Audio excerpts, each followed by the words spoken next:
This is going to give you the energy to go on. Radio Pirate. Radio Pirate. Jerry. Oui. Faites un gros Prime. On va vous passer cette semaine en passant avec les bouts du Prime. On vient de finir tard, là, donc on est un peu... on se court après la queue.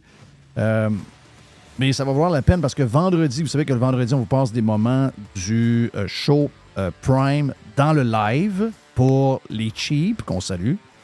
Et on a Roxane la banane. J'adore Roxane. Et on a Acide Blais.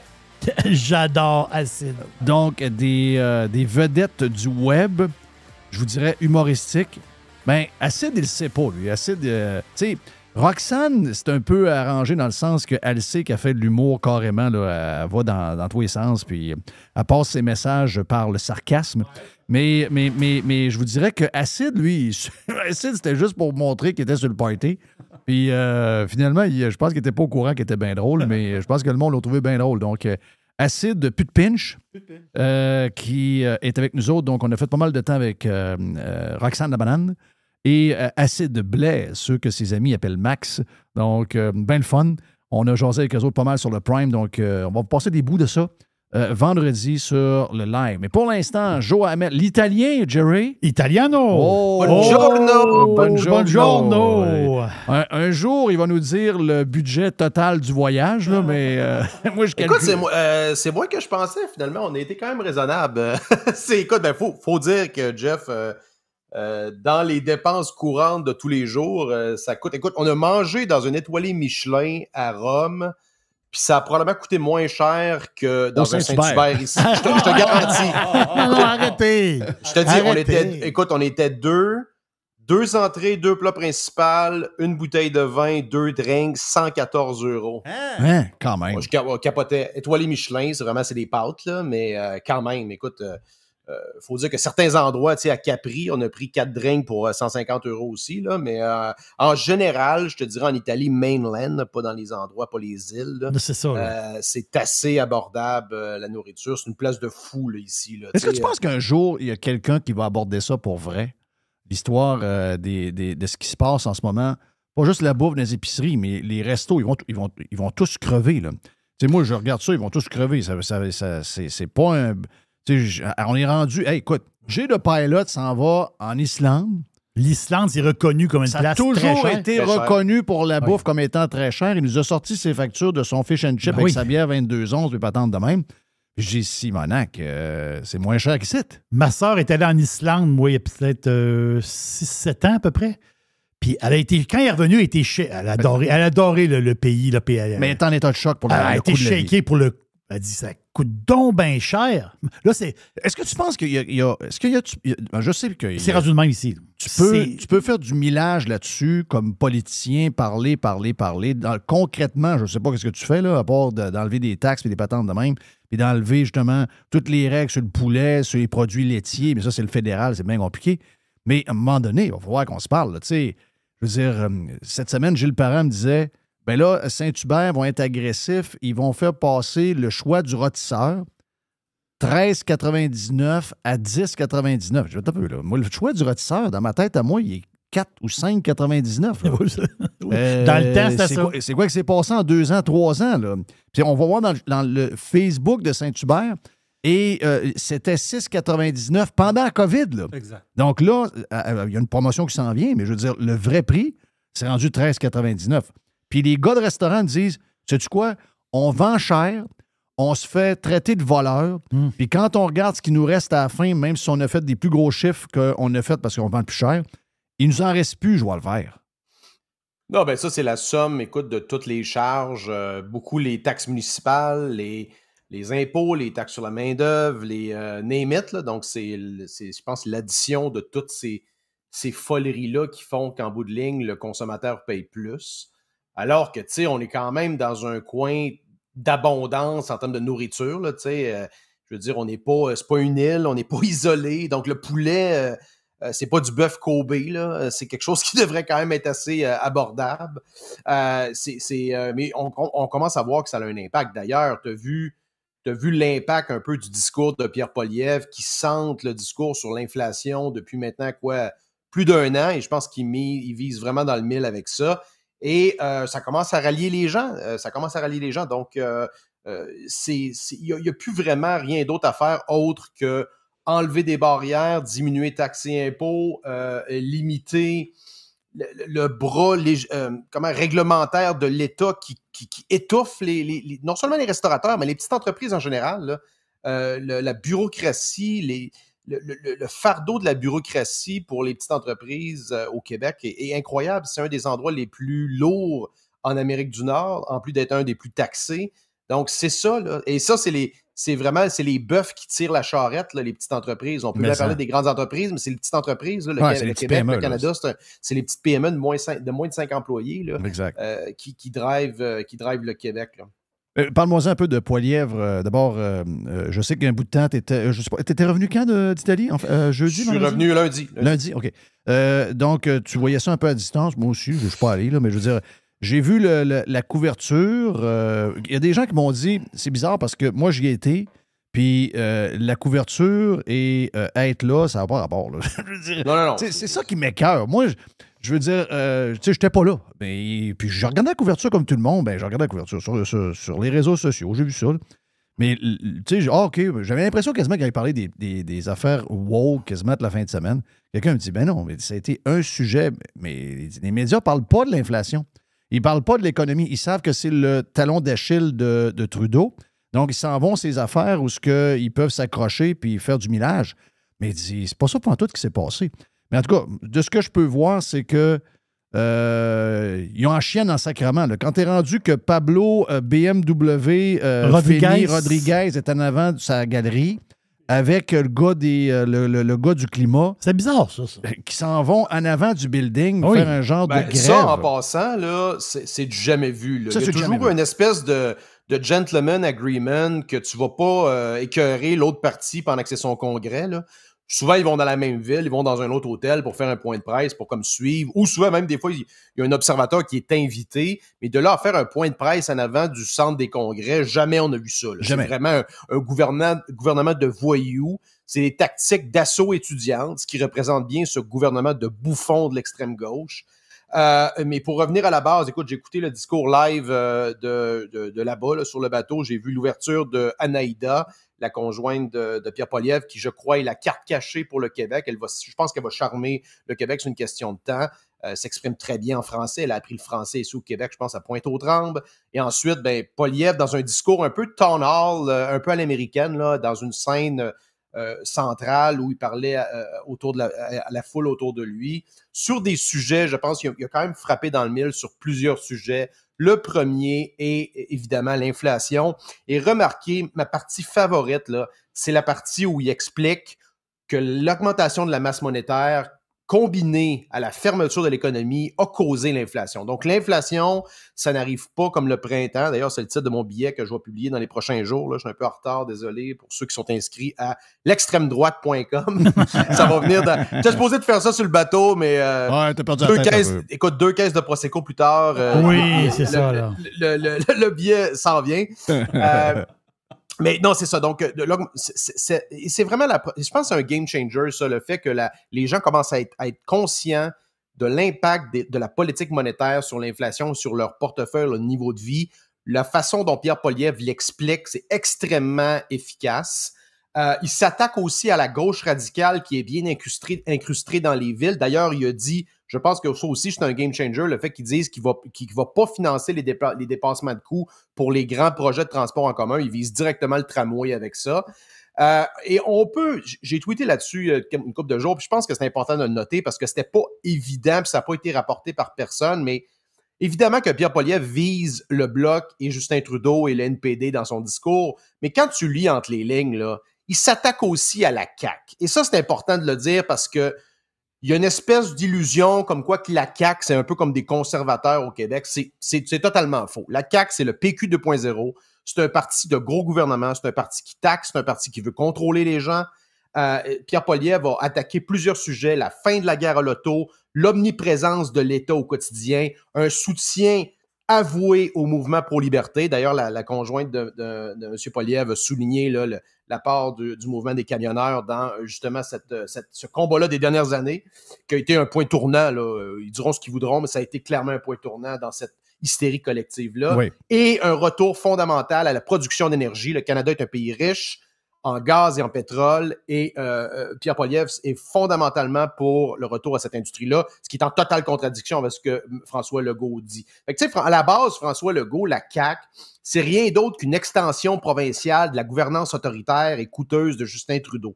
Plus d'État, plus de taxes, moins de liberté. Poilievre représente exactement le contraire, et je pense que ça, top-down, ça va avoir un impact sur le discours politique au Québec.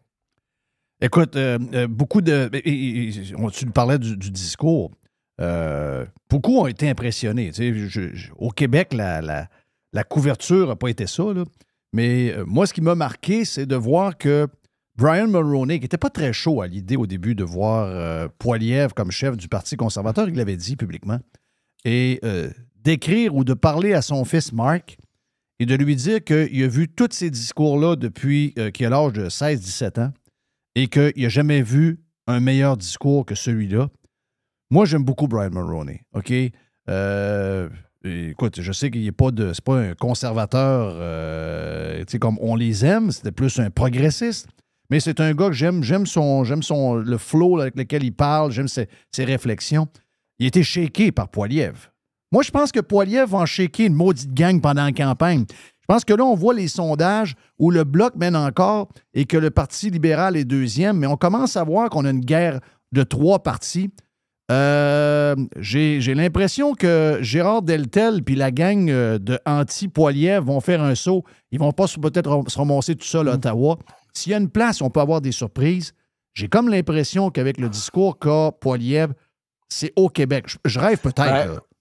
Parlons-en des losers, justement, comme Deltel, Joël Godin, la momie dans la Beauce. Là. Moi, je crois fermement que Pierre Poilievre devrait je cherche le mot français, là, devrait exprimer son leadership très fort, parce qu'il y en a un, là, et ne pas signer les bulletins de candidature de ces candidats-là. Je pense qu'il devrait avoir des investitures dans ces comtés-là. Je pense que c'est des boulets, c'est des gens qui vont s'accrocher. On veut pas traîner ça, là. On veut pas piggyback, on veut pas des losers comme ça qui piggyback sur ce, je crois, ça va être une tendance, je pense, ça va être peut-être un mouvement historique là, d'un changement qui va s'inscrire peut-être dans le reste de l'Amérique au complet. Là. On voit ce qui se passe aux États-Unis, on voit ce qui se passe en Amérique du Sud. Donc, je pense que c'est le temps de cleaner la baraque de ces perdants-là qui ont tenté et qui maintiennent, qui ont à peu près le même discours que les médias. Là. On va s'entendre, là, ils ont pris leur trou, là, mais justement, on n'oublie jamais où vos adversaires politiques ont logé, même s'ils sont dans le même parti. Je pense qu'il faut cleaner la baraque puis se débarrasser de ces boulets-là. Oh, oui. Le seul que je vois actuellement, là, les gens de confiance, je pense que c'est Yves Lévesque à Trois-Rivières. Il y a le sénateur Ouzakos ici à Montréal. Le reste, là, moi, je ferais table rase. Alain Reyes qui dégarpille, bon débarras. Toute cette gang de perdants-là. Mais surtout, tu as des faux conservateurs. Oh oui. Des faux conservateurs qui aillent à TVA et qui nous sacent la pile. Oh oui, sur le panel de TVA avec la fille de Jean Talon, puis aller parler de politique, Christiane Patience. Anyway, avec Paul Larocque, on vous verra pas. OK? Donc, allez-vous-en là. Mais c'est même des gens, puis je sais que tu avais eu l'info, puis je l'ai aussi de mon bord, que c'est des gens qui essaient de convaincre des gens de ne pas se présenter pour le Parti conservateur. Moi, je pense que c'est des gens qui travaillent fondamentalement contre Poilievre. Ils veulent être élus tout seuls au Québec et avoir le pouvoir, en fait, être probablement nommés ministres. Ils veulent être 10-11, comme ils sont là.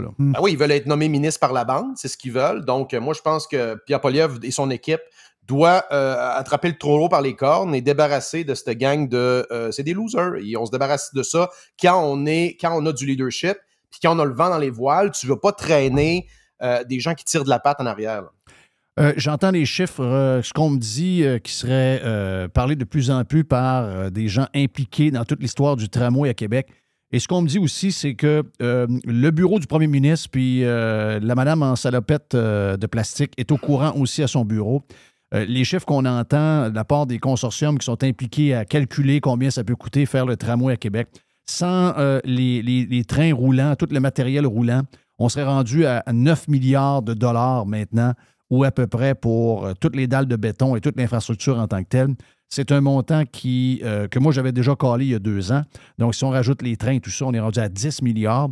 C'est certain que la CAQ va avoir énormément de pression de la gang à Trudeau, mais la gang à Trudeau a de la pression pour rester au pouvoir. Ça commence à grenouiller d'ailleurs à l'intérieur de la gang à Trudeau en passant. Le projet de tramway, c'est un projet qui est mort. Là. On s'entend-tu? Je pense qu'on a vu la fin là, avec le sondage. Écoute, c'est aussi populaire qu'un pipeline au Québec, là, le tramway. Là. 60% qui en veut pas. Donc, c'est quand même c'est une très forte majorité. Et je pense qu'aussi, le discours que Pierre Poilievre, le message qu'il a envoyé directement, je pense, c'était dirigé à des projets comme le tramway et les autres folies à Montréal, là, qui on s'entend, là, ces maires-là, misait beaucoup sur Justin Trudeau pour financer ces lubies-là. Donc, le fait que Pierre Poilievre vienne sonner la fin du party, je pense que c'est l'entourage de François Legault va y penser 2 fois avant de se lancer là-dedans, sachant qu'ils vont probablement éponger la partie excédentaire de la facture et la Ville de Québec également. On n'est plus pas en tout dans la même game, là, ça change rapidement. Donc moi, je pense que, d'ailleurs, on voit comment Bruno Marchand s'accroche au projet. Mais c'est quoi qu'il y a derrière ce gars-là? Là? C'est les activistes. Écoute, c'est des activistes bêtement, avec des stratégies bêtement cégepiennes. En passant, Bruno Marchand, pendant le Congrès conservateur du Canada national dans sa propre ville, a dit qu'il ne voulait pas voir Pierre Poilievre au pouvoir. Un maire, là, ça a une responsabilité fiduciaire envers l'ensemble de ses citoyens, de gérer les dossiers courants de la ville, l'administration, etc. Et le fait de prendre position partisane envers un candidat, Jeff, qui peut devenir premier ministre du Canada, c'est assez téméraire et c'est assez amateur. Ce sont des amateurs. Lui, Valérie Plante, ce sont des amateurs qui font de la politique un peu comme des assos étudiantes. Ouais. C'est une totale honte pour les citoyens de Québec et de Montréal, ce qu'on vit présentement. C'est carrément ça. Il n'y a pas à rajouter rien de ça. Mais moi, ce qui me fait rire, c'est de voir tous les grands sparages des médias. Oh, les médias sociaux, évidemment encore cette semaine, les médias sociaux sont durs pour nos politiciens, les gens sont sévères, les gens les intimident, etc. Ça va décourager les gens à faire de la politique. Sacrement, le gars a un sondage d'en face, il se fait poser la question, est-ce que vous allez faire de quoi? Parce que là, vous avez un problème certainement, les gens n'en veulent pas de ton projet. Non, j'ai pas de problème, je veux rien savoir, je le fais pareil. Au nom de la Terre qui brûle et l'Antarctique qui fond, il faut aller de l'avant, coûte que coûte avec ce projet-là. Sérieux, là, ça fait 2 de pique, pas à peu près, là. Non, écoute, d'ailleurs, vous voyez l'importance pour des régimes socialistes autoritaires de contrôler l'information. Je ne dis pas que ça s'est abattu sur le Québec du jour au lendemain, là, mais l'idée d'enfoncer des politiques dans la gorge des gens, ben, c'est important de contrôler l'information parce que à partir du moment que les gens peuvent librement s'exprimer, ben, on voit que le gouvernement n'a pas d'appui. T'sais. Donc, c'est ce qu'on vit présentement, c'est ce qu'on voit avec le gouvernement Trudeau. T'sais, Trudeau ne peut pas aller nulle part sans se faire crier après. Donc, évidemment, sur les médias sociaux, ça commence à être pas mal perceptible. C'est un monde parallèle, les médias. Là. Quand tu regardes la façon dont ce gouvernement-là est traité, avec le fiasco, t'as vu, il est allé en Inde, l'avion est en panne, il s'est fait à peu près mettre dehors par le premier ministre indien. Écoute, c'est un gouvernement en fin de régime et je pense que les administrations quasi communistes des grandes villes comme Montréal, Québec, et même des plus petites villes comme Longueuil, Sherbrooke, Laval, sont accrochées aux mamelles de l'État fédéral. Et je pense qu'un changement, là, ça va changer radicalement le discours politique au Québec. Évidemment, moi, je pense, écoute, on va voir comment ça va aller, mais c'est possible qu'on ait des municipales avant les fédérales. Mais ça demeure, je pense, la priorité. Là, les villes ont un impact quand même assez marqué sur ce qu'on vit. C'est très proche de nos préoccupations. Changer les conseils de ville, là, c'est une priorité au Québec. Là. Si vous n'êtes pas capable de changer les maires, ben, assurez-vous d'avoir des conseillers qui vont avoir un contrepoids pour cesser là, les folies comme on voit. Est-ce qu'on va avoir des maires qui vont se faire battre? Parce que moi, ça arrive jamais au Québec. Là. Moi, je pense que oui. Moi, je pense que là, écoute, je pense que c'est la dernière mouture de... Ben, on peut jamais dire jamais, là, mais je pense qu'on est allé trop loin avec des maires qui sont, je pense, incompétents. On le voit très bien avec Valérie Plante. D'ailleurs, tu me permets de sauter sur l'autre sujet. Ça a sorti cette semaine. Montréal a dépensé 22 millions pour acquérir 100 chambres. Je pense que c'est quelques immeubles. Donc, à 220 000 par chambre. C'est incroyable. Quand même la moitié. C'est quoi? C'est pas mal moins que les chambres des personnes âgées pour la CAQ, là, mais c'est quand même pas mal cher pour des espèces de maisons de chambre pour itinérants. Et il faut comprendre, dans le fond, la mécanique derrière ça. C'est que la Ville de Montréal utilise le droit de péremption. Dans le fond, c'est qu'elle a un droit prépondérant sur les autres acheteurs. Donc, elle force le vendeur à lui vendre cet immeuble-là pour la transformer en maison de chambre. Donc, imagine si t'es voisin de ça, toi, Jeff. Tu te ramasses avec une maison de chambre pour itinérants là, à côté de ta maison, wow. donc de ton quartier. Donc, on s'entend que ça n'a aucun impact sur la, entre guillemets, crise du logement, cette affaire-là. C'est purement de l'esthétique, c'est purement un stunt pour dire qu'ils font de quoi. Parce qu'au moment même qu'ils font ça, il y a 2 gros projets immobiliers à Montréal qui sont bloqués. Celui de Bluebonnet, c'est 10 km² potentiellement de développement qui sont bloqués par la ville et de ses politiques débiles. Puis tu as Bridge Bonaventure ici, là, dans le sud-ouest. Donc, la ville de Montréal est incapable de faire du développement immobilier. Elle est incapable de s'entendre avec les gros promoteurs comme Devimco, Brocolini, mais name it. Mais elle se lance dans l'achat de chambres et d'immeubles. C'est une totale folie, là. C'est la même gang qui est incapable de maintenir les rues et de gérer les vidanges. Tu penses-tu qu'ils vont réellement gérer un parc immobilier, ce monde-là, là? Non, c'est pas croyable. En tout cas, regarde, je sais pas qui va être contre ces gens-là. Je sais que dans la région de Québec, il s'organise quelque chose de pas pire. On aurait peut-être un stunt avec un genre d'arrivée là-dedans de Sam Hamad qui pourrait certainement provoquer une première défaite d'un maire qui veut... Mais moi, je pense que si jamais Sam Hamad se présente, j'ai pas l'impression que Marchand va se présenter, là, c'est mon feeling. Mais à Montréal, on a besoin de quelque chose de solide. Là. Je vois pas à Montréal, nommez-moi pas Mitch Garber, là, je suis plus capable de lire, ce gars-là. Mais quelle est la relève de Montréal? Quelle est la relève du leadership montréalais? Quand on regarde, on la voit pas. Il a fallu... on le savait que c'est un accident de char, Valérie Plante, mais ils nous ont sorti pour essayer de la battre. Ils nous ont sorti Denis Coderre, qui semblerait que dans la vie de tous les jours, c'est un bon gars. C'est une erreur. Mais c'est comme, je te dirais, regarde les acteurs. Les gens parlent de toi. Écoute, je vais faire comme tout bon politicien, je vais nier que j'ai d'intérêt pour la mairie de Montréal. En fait, c'est pas mal vrai, là. Donc, non, mais je vais te dire, tu regardes comme la chambre de commerce de Montréal, c'est un littéral shit show. Oui. Où ils appellent au boycott de Meta, là, présentement. Donc, on dirait que c'est une espèce de garderie. Tout le monde regarde ça, puis tout le monde s'en fout un peu. Ce qui est différent, je pense, d'il y a 20-30 ans, c'est qu'avant, je pense que les gens salissaient les mains puis se sacrifiaient pour aller donner un petit coup de main au conseil de ville, à la mairie. Tu sais, les gens finissaient toujours par trouver quelqu'un pour y aller qui avait moindrement du bon sens, on s'entend, là. Alors qu'aujourd'hui, tu sais, plus personne ne va aller là. Tu sais, c'est un peu ça le problème. Là. Si on prend quelqu'un qui aime sa ville comme Mitch Garber. Ouais, ben tu sais, en fait, moi, je pense que ça prend des gens... Si c'est des gens un petit peu à gauche, moi, ça me dérange pas. Il faut juste cesser l'hystérie de la guerre à l'auto. L'idée que les villes doivent légiférer sur des politiques du climat, c'est une totale folie.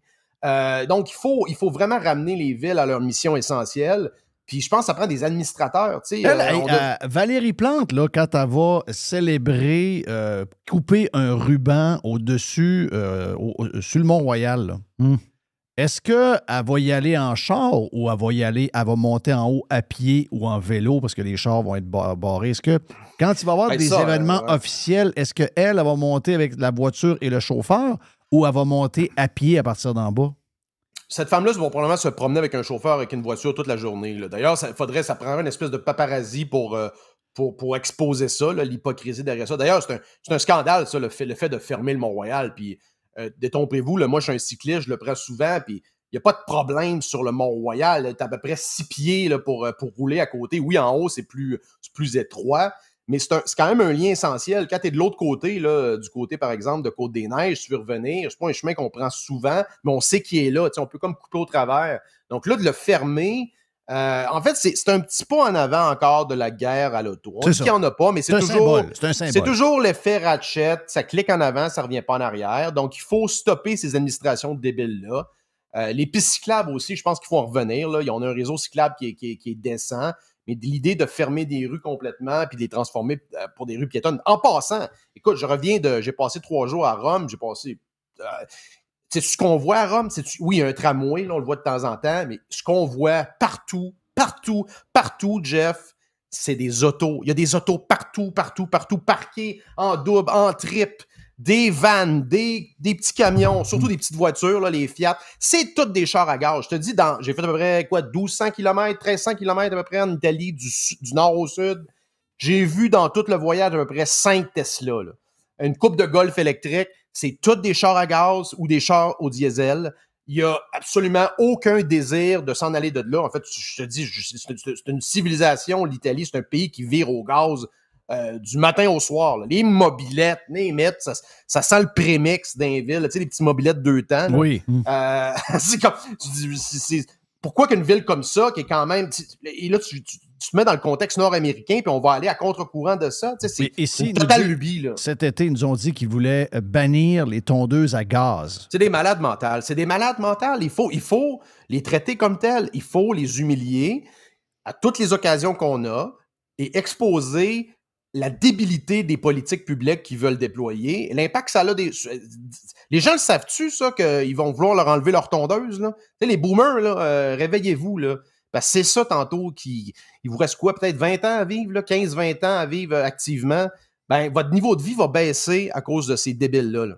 En tout cas, il y a une génération où ça ne leur dérange pas, ça ne savent pas c'est quoi une tondeuse. Dernier sujet, j'ai hâte de t'entendre là-dessus parce que moi, quand j'ai vu ça hier, j'ai dit on vient de tracer une ligne entre le PQ. Moi, je pense que ça vient bien plus proche qu'on pense du chef, dans le sens, soit sa femme, avec qui il y a 3, 4, 5 enfants, qui là, m'en de plein de casse, de dire ton parti est hijacké par une gang de radicaux du plateau Mont-Royal.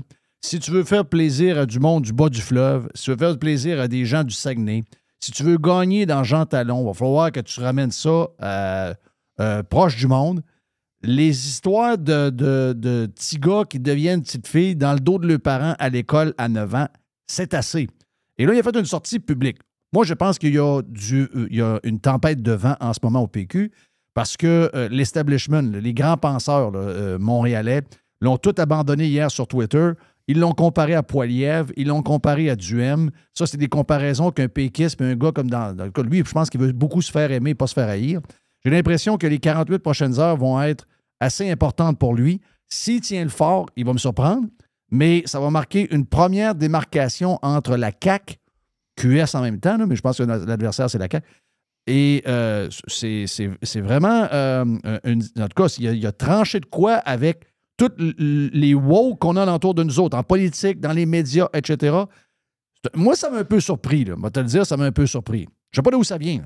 Ben, en fait, je pense que PSPP sent le vent tourner. Là, je pense qu'il sait que c'est allé trop loin. C'est un gars, je pense, qui est relativement intelligent. Là. D'ailleurs, on me dit qu'il était pas totalement d'accord avec les mesures sanitaires, mais qui a été forcé de... Il a manqué de courage, je pense aux médias, tout ça. Puis d'ailleurs, c'est ça, je pense, la définition du leadership, là, oui. C'est de parler quand c'est difficile et de maintenir des positions quand c'est précisément difficile de le faire. Là, donc ça, en dit long.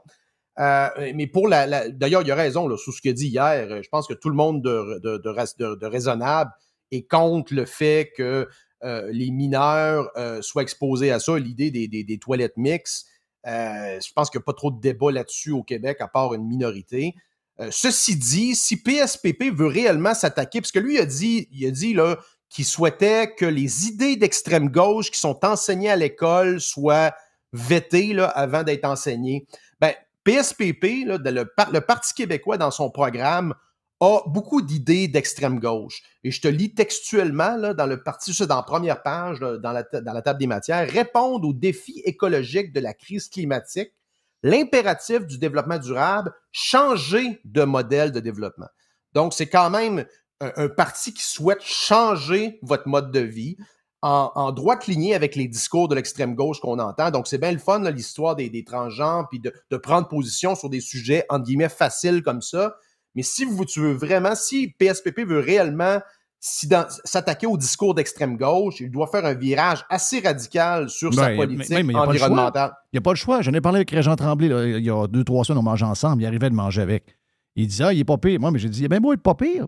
J'ai dit, le gars, le point numéro 1 de ce parti-là, il veut faire un pays Comment il peut faire un pays avec des radicaux de gauche, avec la gauche sauvage? Tu veux faire un pays, il faut que tu m'embarques dans ton histoire. Je suis peut-être un client potentiel, moi, si ça a de l'allure, ça se tient au niveau économique. Mais je ne peux pas embarquer avec des fraisés de même qui sont bandés sur des patentes green puis qui veulent m'enlever tout ce que j'ai alentour de la maison parce qu'ils ont peur que la terre réchauffe de 1 degré. Je ne peux pas embarquer avec des cinglés de même, moi. Tu as raison. Ils sont aussi extrémistes dans un paquet d'affaires que les extrémistes qu'il a dénoncés hier. Exact. Fait que ça, écoute, on laisse la chance aux coureurs. D'ailleurs, ça peut être un potentiel, un vent de face pour les conservateurs du Québec, là, de voir un PQ peut-être qui tourne un petit peu à droite. Il va falloir voir, parce que je ne sais pas si le Parti libéral ne le fera pas, là, alors que l'avenir du Parti libéral serait probablement à droite, une droite économique. On sent, je ne sais pas ce qui est en train de se passer, mais tous les contenders sont en train de tomber. Est-ce qu'ils vont comme couronner quelqu'un? On ne sait pas. Mais les gains politiques vont se faire à droite dans les prochaines années. Là. On a tellement été à gauche que la droite est maintenant là où va se gagner les prochaines élections. Là. Ah oui, regarde, je reprends le discours de ce que j'ai entendu de Tucker Carlson. Il dit les gens qui trouvent que Donald Trump est radical, en 1985, le discours qu'il a, le programme qu'il a, c'est un libéral de gauche. Là. c'est un gauchiste. Ouais. Là. Exact. Puis on commence à voir, écoute, le vase débordé. Là. Regardez, il y a Javier Milei, le potentiel président en Argentine. Là. Son cri de ralliement, la joke, c'est qu'il se promène avec une chainsaw parce qu'il veut couper des ministères. Oui. Le monde arrive avec des chainsaws d'un rallye, tu sais. Fait que, écoute, c'est intéressant de voir ce qu'on s'en va, mais moi, je pense qu'il va y avoir quand même une vague populiste de droite qui va souffler sur l'Occident sur le prochain cycle électoral. Je pense qu'on l'élastique revient en arrière et le backlash fait juste commencer. On se le souhaite. Thank you. Joe, t'es en shape, mon ami. Les vacances ont fait du bien.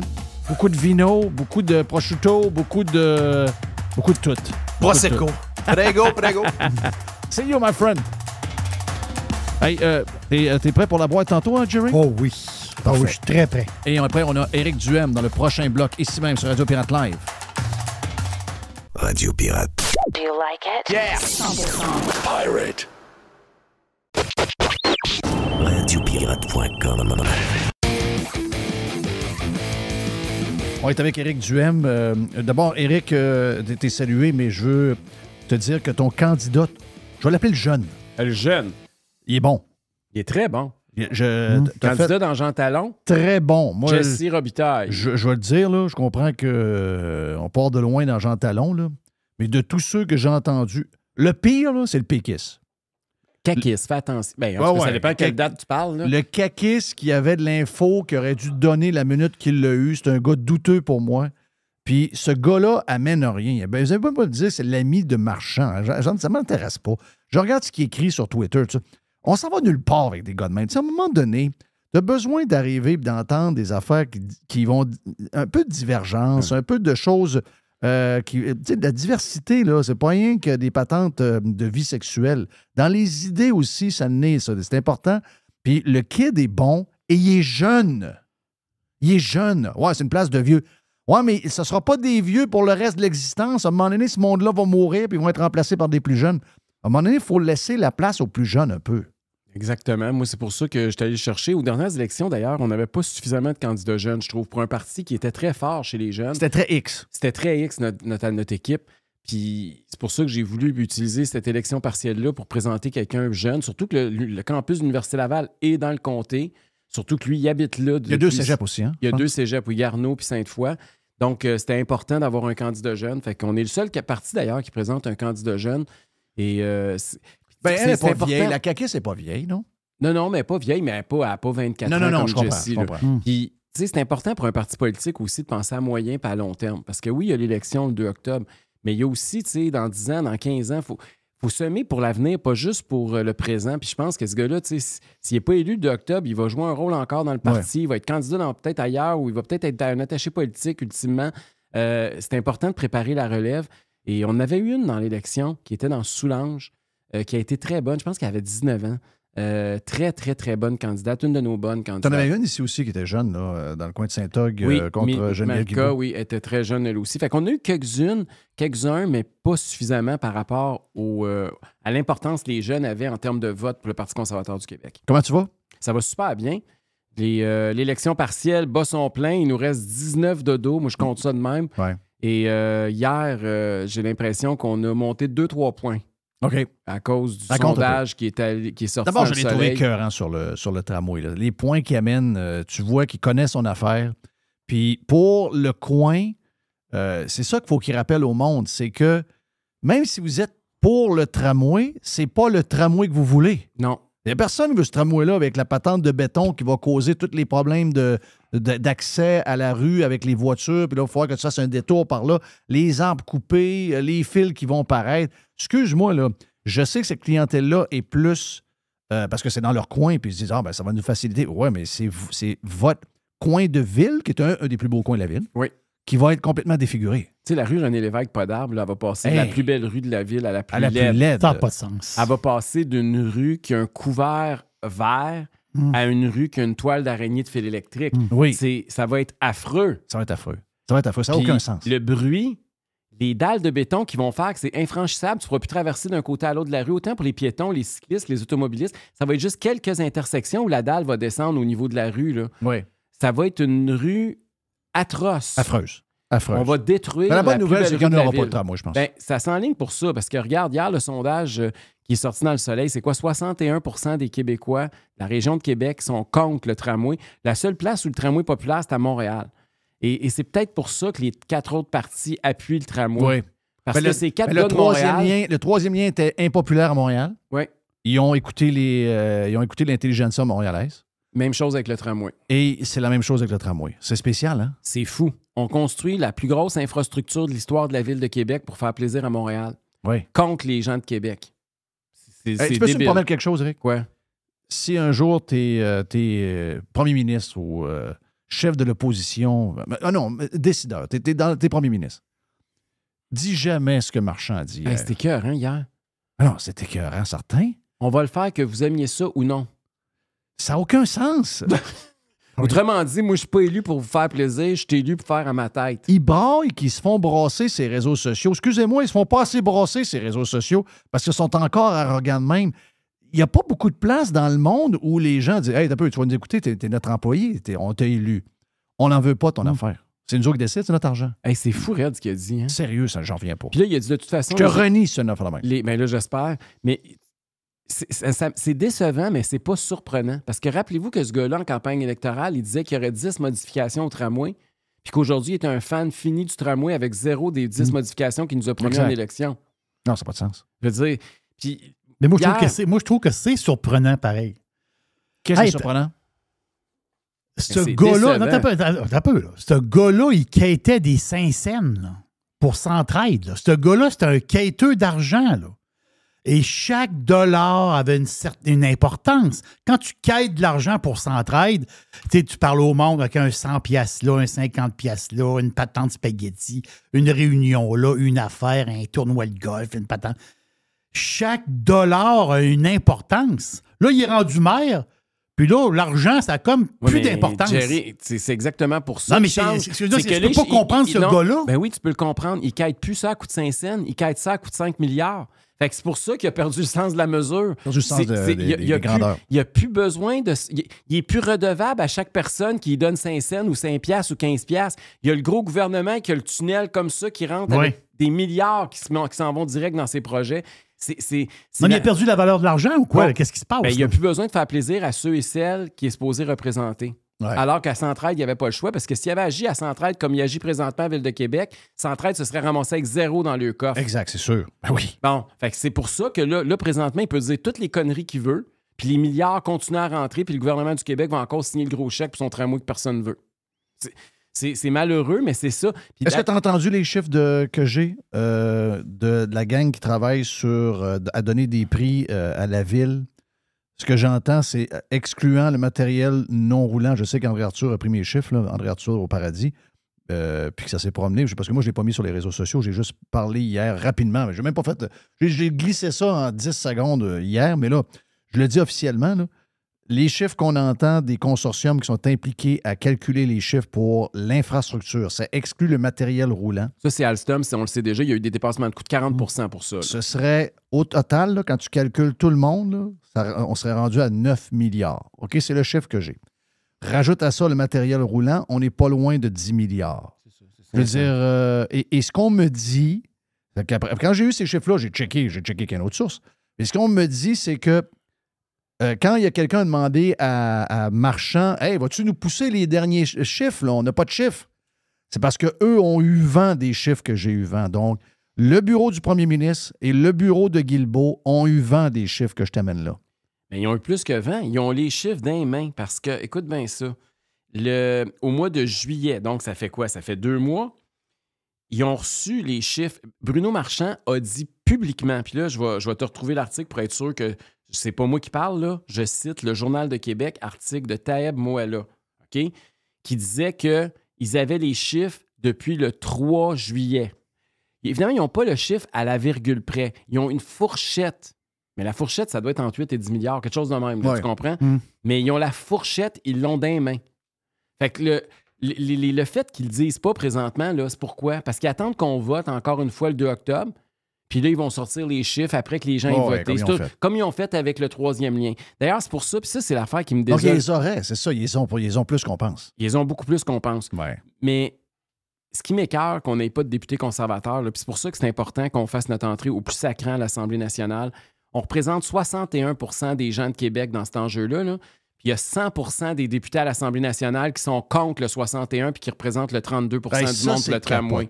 Quand on parle de distorsion démocratique, c'est pas une question partisane. Non, mais ils nous demandent après ça pourquoi on est en crise ces réseaux sociaux pour eux autres. Bien, ils représentent une minorité, une mini-minorité, puis sont 100 % des sièges. Il n'y a personne qui s'est levé à l'Assemblée nationale hier pour poser les 3 questions qu'il fallait poser à François Legault. Qu'est-ce qu'il fallait demander à François Legault? C'est 1. À partir de combien de milliards de dollars de dépassement de coûts tu tires la plug du tramway? 3 milliards de plus, 2 milliards, 5 milliards, combien de milliards? Il y a un chiffre. Ça se peut pas qu'il a donné un chèque en blanc puis que l'autre peut dépenser 100 milliards. Là. Fait que c'est quoi le chiffre? Deuxièmement, l'achalandage. C'est quel pourcentage de baisse d'achalandage dans le transport en commun à Québec faut qu'il y ait pour qu'on dise que le tramway, c'est plus rentable? On le fait pas. Parce qu'ils l'ont fait, le 3e lien. Rappelle-toi, ils nous ont dit que c'était trop cher, 10 milliards, puis qu'il y avait une baisse d'achalandage trop importante. Alors que 10 milliards, ils n'ont jamais eu de chiffre. Non. Ça, là. Fait que là, c'est quoi la baisse d'achalandage? La troisième question, en termes d'acceptabilité sociale, c'est quel pourcentage de la population de Québec qu'il faut qu'il s'objecte au tramway pour qu'on dise, là, ça marche plus? À 61 %, c'est assez élevé. Faut-tu qu'on monte ça à 70 %? Jerry pense que s'il y a un référendum demain matin, ils n'ont même pas 25 % pour. Ah, d'après moi, ça va être encore beaucoup plus bas. Mais j'en suis convaincu. Dès qu'ils vont sortir le chiffre, dès qu'ils vont nous dire, si jamais ce que tu dis là est vrai, là, même si c'est 5 milliards, 6 milliards, c'est sûr qu'ils viennent de perdre un autre 10 points dans les sondages. Là. Puis rappelez-vous, quand c'était à 44 % d'appui au tramway, donc c'était minoritaire, c'était 44-48 si j'ai bonne mémoire, mais citez-moi pas ces chiffres-là. Le maire Marchand était sorti pour dire que là, il allait travailler, puis il allait être l'ambassadeur du tramway, puis il allait vendre son projet, puis que là, les chiffres allaient monter, là, ça allait être comme une fusée, son histoire. Depuis ce temps-là, les appuis au tramway ont baissé de 12 %. Oui, c'est un crash. Oui. Ah oui, puis c'est pas beaucoup c'est pas des gros. C'est pas les chiffres qu'on entend là. On n'a pas les chiffres. Imagine-toi si c'est les chiffres qu'on a puis que c'est vraiment gros de même. Ça va qui va tirer la plug? Ce que je comprends, là, c'est que tout le monde essaye de mettre le singe sur les épaules de l'autre. Moi, le feeling que j'ai, là, les échos que j'ai, c'est que c'est le premier qui bougerait, ça serait peut-être la CAQ, mais ils vont entendre effectivement l'élection. Puis ils vont juste dire, ben nous, on donne tel montant, c'est à la ville soit de prendre le reste et le fédéral d'embarquer. Sinon, nous, c'est le montant initial qu'on donne that's all. Ils vont essayer de mettre ça au-dessus sur le dos du fédéral. C'est sûr. Essayer de dire... mais là, si Poilievre s'en vient... Mais là, c'est ça. Ils vont dire que c'est la faute à Poilievre. Ils ont déjà commencé. Oh, exact. Fait que là, ils vont dire que c'est à cause de Poilievre. Mais Poilievre, ce qu'il a dit, c'est quoi? C'est que moi, il n'y a pas question que les politiciens compétents qui font tripler les coûts, que moi, je vais embarquer et je vais donner un chèque 3 fois plus gros. Là. C'est ça qu'il a dit en fin de semaine. Je sais que tu l'as rajouté, mais c'est insulté, hein? Ben, c'est le B.A.-bas. J'espère. Ça n'a pas insulté les contribuables. Là. J'espère que les contribuables sont contents d'avoir entendu Poilievre dire ça. Il leur a dit qu'il n'était pas question qu'ils triplent les coûts. Puis là, ils disent « Ah oui, mais c'est l'inflation. » Attendez une minute, l'inflation. Est-ce que l'inflation était de 300 %? Non, non. Bon, à un moment donné, arrêtez l'inflation. L'inflation, pendant quelques mois, était à 8, puis ils nous disent qu'elle est à 3. C'est vrai, c'est ça, là. C'est pas plus que ça, là. Ça me fait penser aux compagnies là, qui arrêtaient d'offrir des services puis disaient que c'était à cause de la COVID. C'était parce qu'ils essayaient de couper des coûts puis ils trouvaient des façons de mettre ça sur le dos de la COVID. Ben, tout le monde fait ça. Ils font la même affaire, eux autres, là. Ah oui. C'est à faute de l'inflation. Les coûts ont triplé, c'est à faute de l'inflation. Exact. Ah oui, c'est vrai. Écoute, mais c'est parce que l'inflation, c'était 8 c'est pas 400 de quoi tu parles, toi? Puis là, ils se disent... Je ne sais pas pourquoi. Ça part de où, hein, le fait que S'il y a un projet, une fois que le projet est parti, même si ça dépasse du double, ben là, au nom de la glace qu'ils font, on peut faire ça. Il n'y a pas de problème. Puis la rigueur budgétaire, ça n'existe plus, ça, dans les gens que tu côtoies. C'est du monde qui ne savent pas compter en partant, là. Parce que à sa face même, ce projet-là n'a pas de sens, là. Puis même le dossier environnemental, parlons-en de la grinitude, là. Est-ce que de créer des îlots de chaleur à Québec, est-ce que d'enlever des arbres centenaires, est-ce que de remplacer des milieux humides par des garages? Dans une journée chaude de 30 degrés, est-ce que tu sais la différence de température entre un arbre et pas d'arbre? Ça doit être à peu près 5 à 10 degrés. C'est 12 degrés.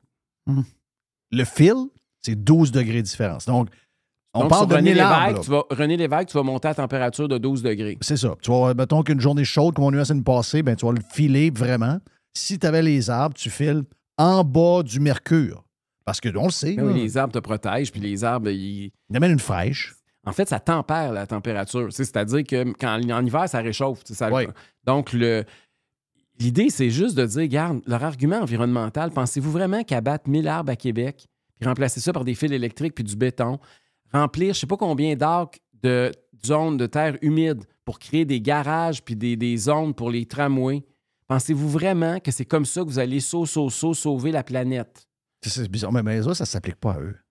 Ça ne s'applique jamais à eux. C'est au monde. Ça s'appelle plus au monde. Eux autres, ça ne n'empêche pas. Là. Je posais la question tantôt à Joamel. C'est l'histoire de la mairesse de Montréal qui va bloquer l'accès. Je disais ça, le Mont-Royal va être bloqué. Tu penses-tu qu'elle, quand il y aura une cérémonie en haut, elle va avoir la limousine qui va monter avec la chauffeur puis le char? Là. Ben oui. Elle veut dire, elle ne sera pas son char en bas puis elle va monter. Les politiciens sont rendus de même. Ils nous imposent des choses, ils nous mettent un peu leur genre de... Fitzgibbon qui dit qu'il va réduire le parc automobile au Québec de moitié. Pensez-vous vraiment que lui et sa belle moto qu'il vient d'acheter va sacrer au vidange? Pensez-vous que son chauffeur, il va lui dire d'aller se faire foutre avec sa limousine? Mais non, puis lui, du courant, il va en prendre, il va avoir une maison encore à Outremont de 4000 pieds carrés. Pensez-vous qu'il vit dans un 3,5, lui, dans un HLM? Mais non, c'est un pirate qui a bâti sa maison à Outremont. Je sais exactement comment elle a coûté. Non, fait que il y a combien de chambres et combien tu penses que ça coûte en énergie pour chauffer ça l'hiver? C'est pas une petite, là. Bon, fait que, tu sais, qu'il arrête de nous faire broyer, là. C'est dans les 5 des maisons les plus grosses au Québec, là. C'est pas le 1 Ben, c'est pas je voulais être safe. Mais ces gens-là, c'est des donneurs de leçons. C'est toujours le 2 poids, 2 mesures. Faites ce que je dis, pas ce que je fais. Ouais. C'est, tu sais, là, comme là, ils sont rentrés hier de leurs vacances. Et là, ils sont arrivés avec 2 priorités, en tout cas 2 sujets qui ont retenu l'attention. En fait, 3. Il y a 3 sujets hier qui ont retenu l'attention à la réouverture des travaux parlementaires. Bon, évidemment, le tramway, personne ne voulait en parler. Je suis le seul qui voulait en parler. Parce que c'est sûr, les 4 autres sont pour, puis là, ils se rendent compte que tout le monde est contre à Québec. Ils ferment le gueule. Ça, c'est surtout spécial. le PQ. Pensez-y, là, le PQ, il y a des gens dans le talon qui dit disent « Hey, on va voter pour le PQ, on est assez fâchés après le goût, il nous a menti sur le 3e lien, puis son tramway, on n'en veut pas. » Et là, votez PQ, ben voyons! C'est la même chose, ils sont pires que la CAQ. Ils étaient contre le 3e lien avant la CAQ. Puis le tramway, non seulement ils le veulent, ils sont déjà en train de promettre une phase 2. Oui, c'est ça. Ben oui. Arrêtez ça, là, que le PQ, ça va être... Le PQ, c'est la CAQ. Ou la CAQ, c'est le PQ. C'est blanc, bonnet, blanc, même affaire, là. C'est du pareil au même. Il faut...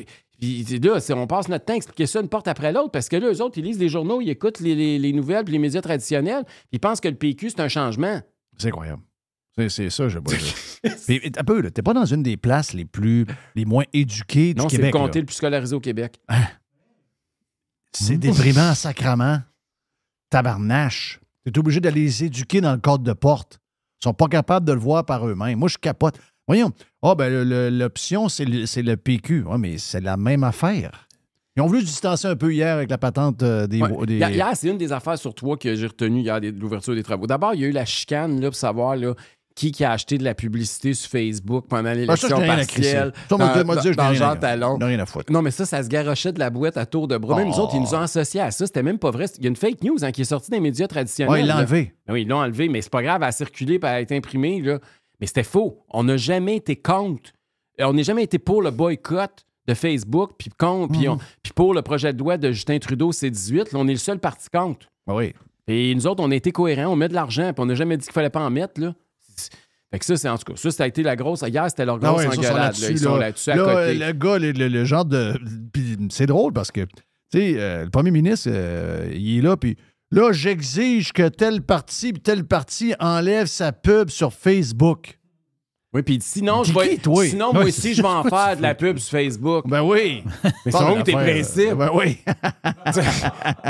Finalement, ça ne tient pas grand-chose, son boycott. Je pense pas que ça fait une grosse différence non plus pour Ben, j'ai Facebook regardé avoir les 1000$ derniers chiffres de Facebook sur l'achalandage depuis le boycott. Ça a sorti la semaine passée.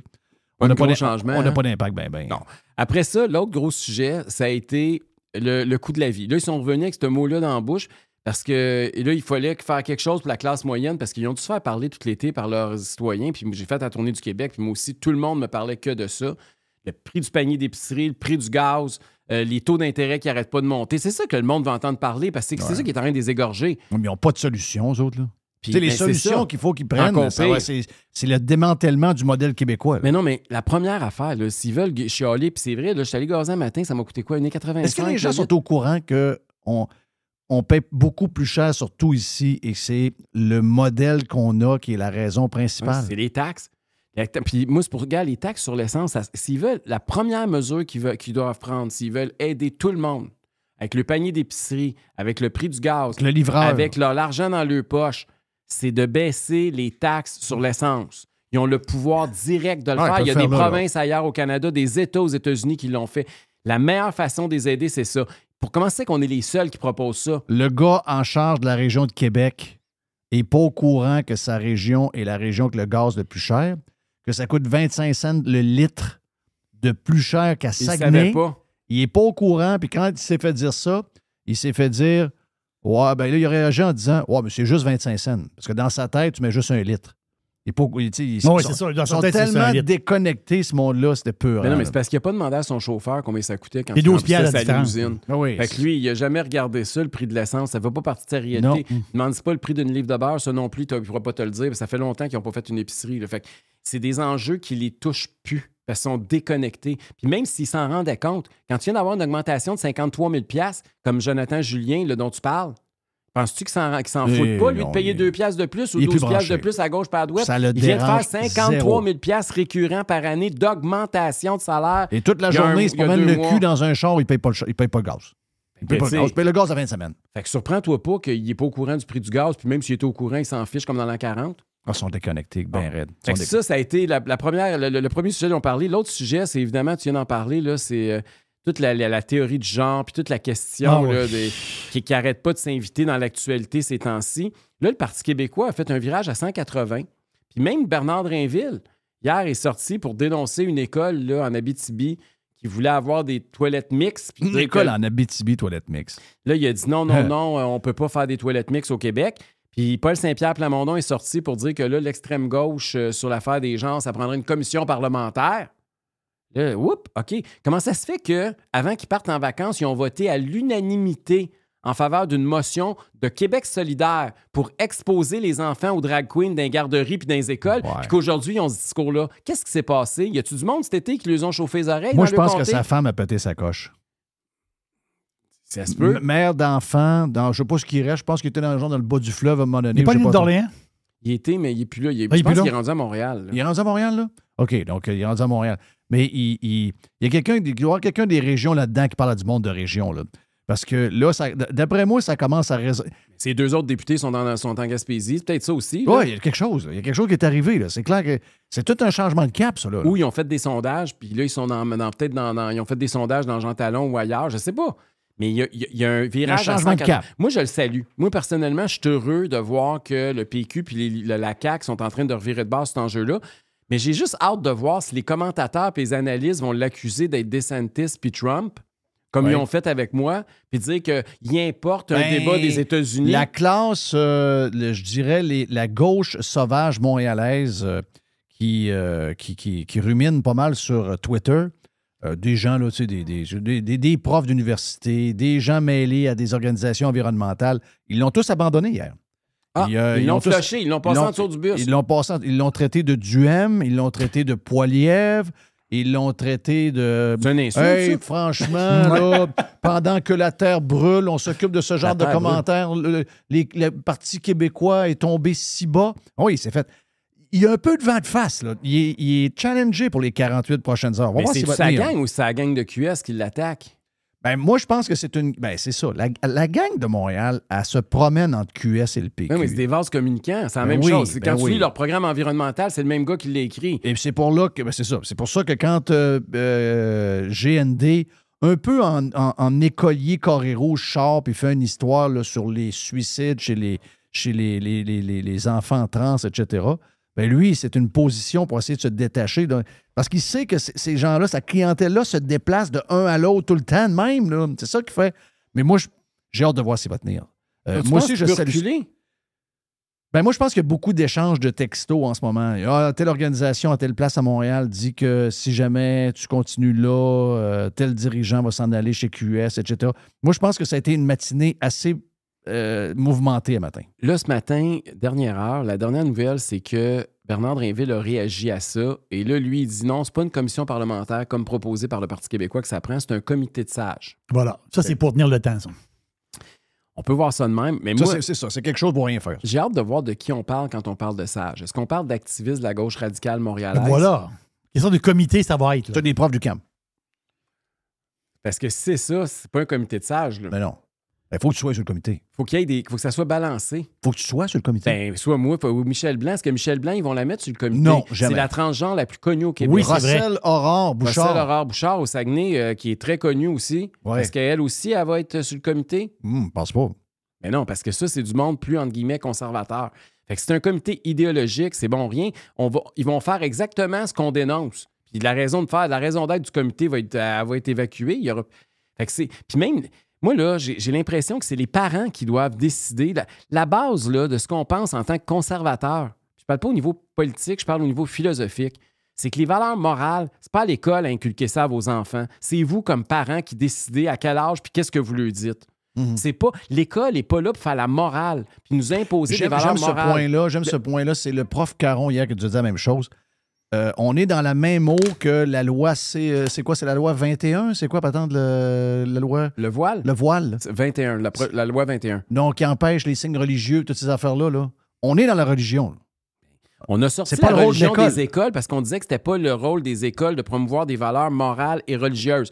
Là, on n'est pas dans des valeurs religieuses, encore que des fois, tu regardes aller, tu as l'impression que c'est une religion. C'est très religieux. Mais c'est carrément des valeurs morales. La théorie du genre... L'histoire de climate change, réchauffement climatique, c'est religieux. Ah, c'est devenu un dogme. Mais l'histoire de la théorie du genre, c'est une théorie. La théorie du genre, c'est de... Puis le wokisme, à la base, c'est ça. Là. Le wokisme, c'est quoi? Parce que les gens me posent souvent la question. Il y a 20 ans, Jeff, 15 ans, 10 ans, on se fait toujours demander c'est quoi la différence entre la gauche et la droite. Aujourd'hui, les gens sont, entre guillemets, sur cet enjeu-là, plus éduqués parce qu'on est sorti du débat constitutionnel. Puis aujourd'hui, les gens comprennent la différence entre la gauche et la droite. Mais maintenant, la question que je me fais poser, c'est quoi ça, Éric, du wokisme? Parce que là, ça rentre dans la culture populaire. Puis le wokisme, à la base, là, on va l'expliquer simplement. C'est la déconstruction. OK? Ils veulent déconstruire notre société, nos paramètres, nos paradigmes pour reconstruire à partir de l'idéal de la gauche radicale. Les traditions, les valeurs, la famille ordinaire, les patentes, toutes les affaires. Sexe est au cœur de ça. Parce que la biologie a fait que tu es un gars ou tu es une fille. Quand le médecin étudie au monde, il dit tout de suite si tu es un petit gars ou une petite fille. OK? C'est assez visible. Toujours donner contre ça, là. Là, eux autres, ils disent non, ça, c'est de la biologie, mais ça, c'est une construction qu'on dit que c'est un gars ou une fille, fait qu'il faut déconstruire ça. Puis toi, Jeff Fillion, tu vas décider plus tard. Puis une fois que tu as réussi à déconstruire ça, tout le reste est facile à déconstruire, tu comprends? C'est capable de déconstruire quelque chose d'aussi évident que le sexe. Il n'y a plus rien qui tient. Tout est tu peux tout abolir, tu peux tout raser, là. Oui. Fait que c'est pour ça que c'est une bataille qui est importante. Puis c'est pour ça. Puis si t'es pas d'accord avec eux, mais ça, c'est la culture de l'annulation qui rentre en ligne de compte pour des woke. Ça veut dire, là, tu fermes ta gueule parce que t'es pas dans la bonne gang. C'est ça. Le wokisme, là, c'est le progressisme qui a complètement dérapé. Fait que c'est ça en réalité. Là. Puis là, cette théorie-là qui rentre dans nos écoles, il faut résister. Oui. Puis que le Parti québécois ou même une gang de la CAQ commence tranquillement à changer de cap, il faut saluer ça parce qu'on ne gagnera pas tout seul. Mais c'est un peu de notre faute pareil. Tu sais, c'est drôle parce que je parlais, je pense que c'est sur le Prime, j'en ai parlé, j'ai fait entendre un discours de Tucker Carlson hier qui disait « Ah oui, il y en a qui trouvent que Trump est ici, Trump est ça. OK, moi aussi, de temps en temps, je le trouve aussi. » Sauf que Trump, en 85, il a l'air d'un gauchiste. Là. C'est son programme, puis ce qu'il dit, c'est de la gauche. Mais on a tellement tassé à gauche que là, on est tombé avec la gauche sauvage, manque de cœur, qui veut tout détruire. On les a laissés aller. Hein. On a été... Et tout le monde est embarqué là-dedans. Regarde la CAQ, comment la CAQ est devenue très à gauche en l'espace de quelques années. Là. Ils sont passés du parti qui voulait exploiter nos ressources naturelles, rappelez-vous, là, nos ressources gazières et pétrolières. M. Legault écrivait des livres là-dessus, à un parti qui a adopté un projet de loi pour l'interdire. On est passé d'un parti qui n'avait pas de programme environnemental en pleine campagne électorale en 2018. Un des partis les plus green qu'on a jamais vu de l'histoire du Québec. Qui veut abolir la moitié du parc automobile au Québec. On est passé d'un parti qui disait qu'il fallait moins de fonctionnaires puis moins d'État au parti qui a embauché le plus de fonctionnaires de l'histoire du Québec. On a laissé créer cette gauche sauvage-là. On est passé d'un parti qui luttait contre les déficits puis contre l'endettement du Québec au parti qui a empilé les pires déficits puis qui a augmenté la dette comme jamais de notre histoire. C'est pas de l'idéologie, là. C'est des faits, c'est des chiffres, là. Je ne suis pas en train de faire un plaidoyer conservateur, là. Je suis juste en train de vous dire qu'est-ce qui s'est passé avec la CAQ depuis 5 ans. Exactement ce qui s'est passé. Exactement ce qui s'est passé. Puis là, on est tellement rendu à gauche que les plus flyés ont de l'espace à manœuvrer. Puis à Ottawa, c'est la même chose. Justin Trudeau, si vous reculez dans le temps, c'est pas un libéral.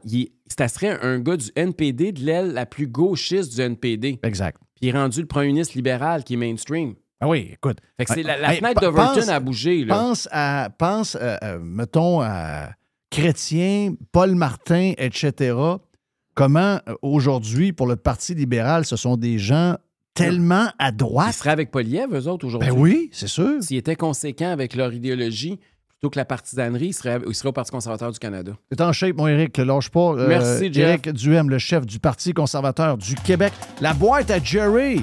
Jerry. Yes. T'es prêt? Oh oui. Oh yes. Sur Radio Pirate Live. The Revolution. Radiopirate.com. Jeff Fillion. Fresh. 100%. 100% pirate. Oui, bonjour. Je voudrais commander une pizza, s'il vous plaît. La boîte. Pizza. La boîte à pizza. Et voici Jerry! Yes. Une boîte à pizza. Oui, c'est la boîte. Ben, c'est parce que là, le vendredi, on a fait une la semaine passée. Oui. Parce qu'on était là vendredi, c'était une semaine de 4 jours. Donc, la semaine de 4 jours, on est toujours live. Et ce qu'on a décidé, c'est que le vendredi, pour les Cheap, pour leur faire découvrir l'ambiance de Radio Pirate Prime, qui est un... Le live, c'est plus un show FM. Tu comprends? On a comme continué ce qu'on faisait. Tandis que pour les gens qui ne sont pas Prime, mais qui un jour vont le devenir, on est plus dans une ambiance podcast. Peux-tu dire ça, podcast traditionnel? C'est pas encore traditionnel, un podcast, mais c'est plus beat et rythme podcast. Donc, le vendredi, ben là, on s'est dit, on a comme sauté la boîte à pizza. Donc, la boîte à pizza va être le mercredi. C'est parfait. On aime. C'est parfait. On aime. Donc, boîte à pizza, We veut dire like toutes it. sortes d'affaires mélangées. Yes. C'est comme... Hey, j'ai eu un message de mi hermana, ma sœur, l'espagnole. Elle vient de m'écrire. Oh non. Non, s'il vous plaît. S'il vous plaît. Le gouvernement espagnol, la patente de la santé en Espagne, tenez-vous bien, ils repartent un programme de vaccination pour les 60 ans et plus. Oh! Et c'est reparti. Oh! Vaccination. Oh! Je ne sais pas si ça même dit ça en espagnol. Mais non, c'est parti, là. Donc, qu'est-ce qu'ils font après ça?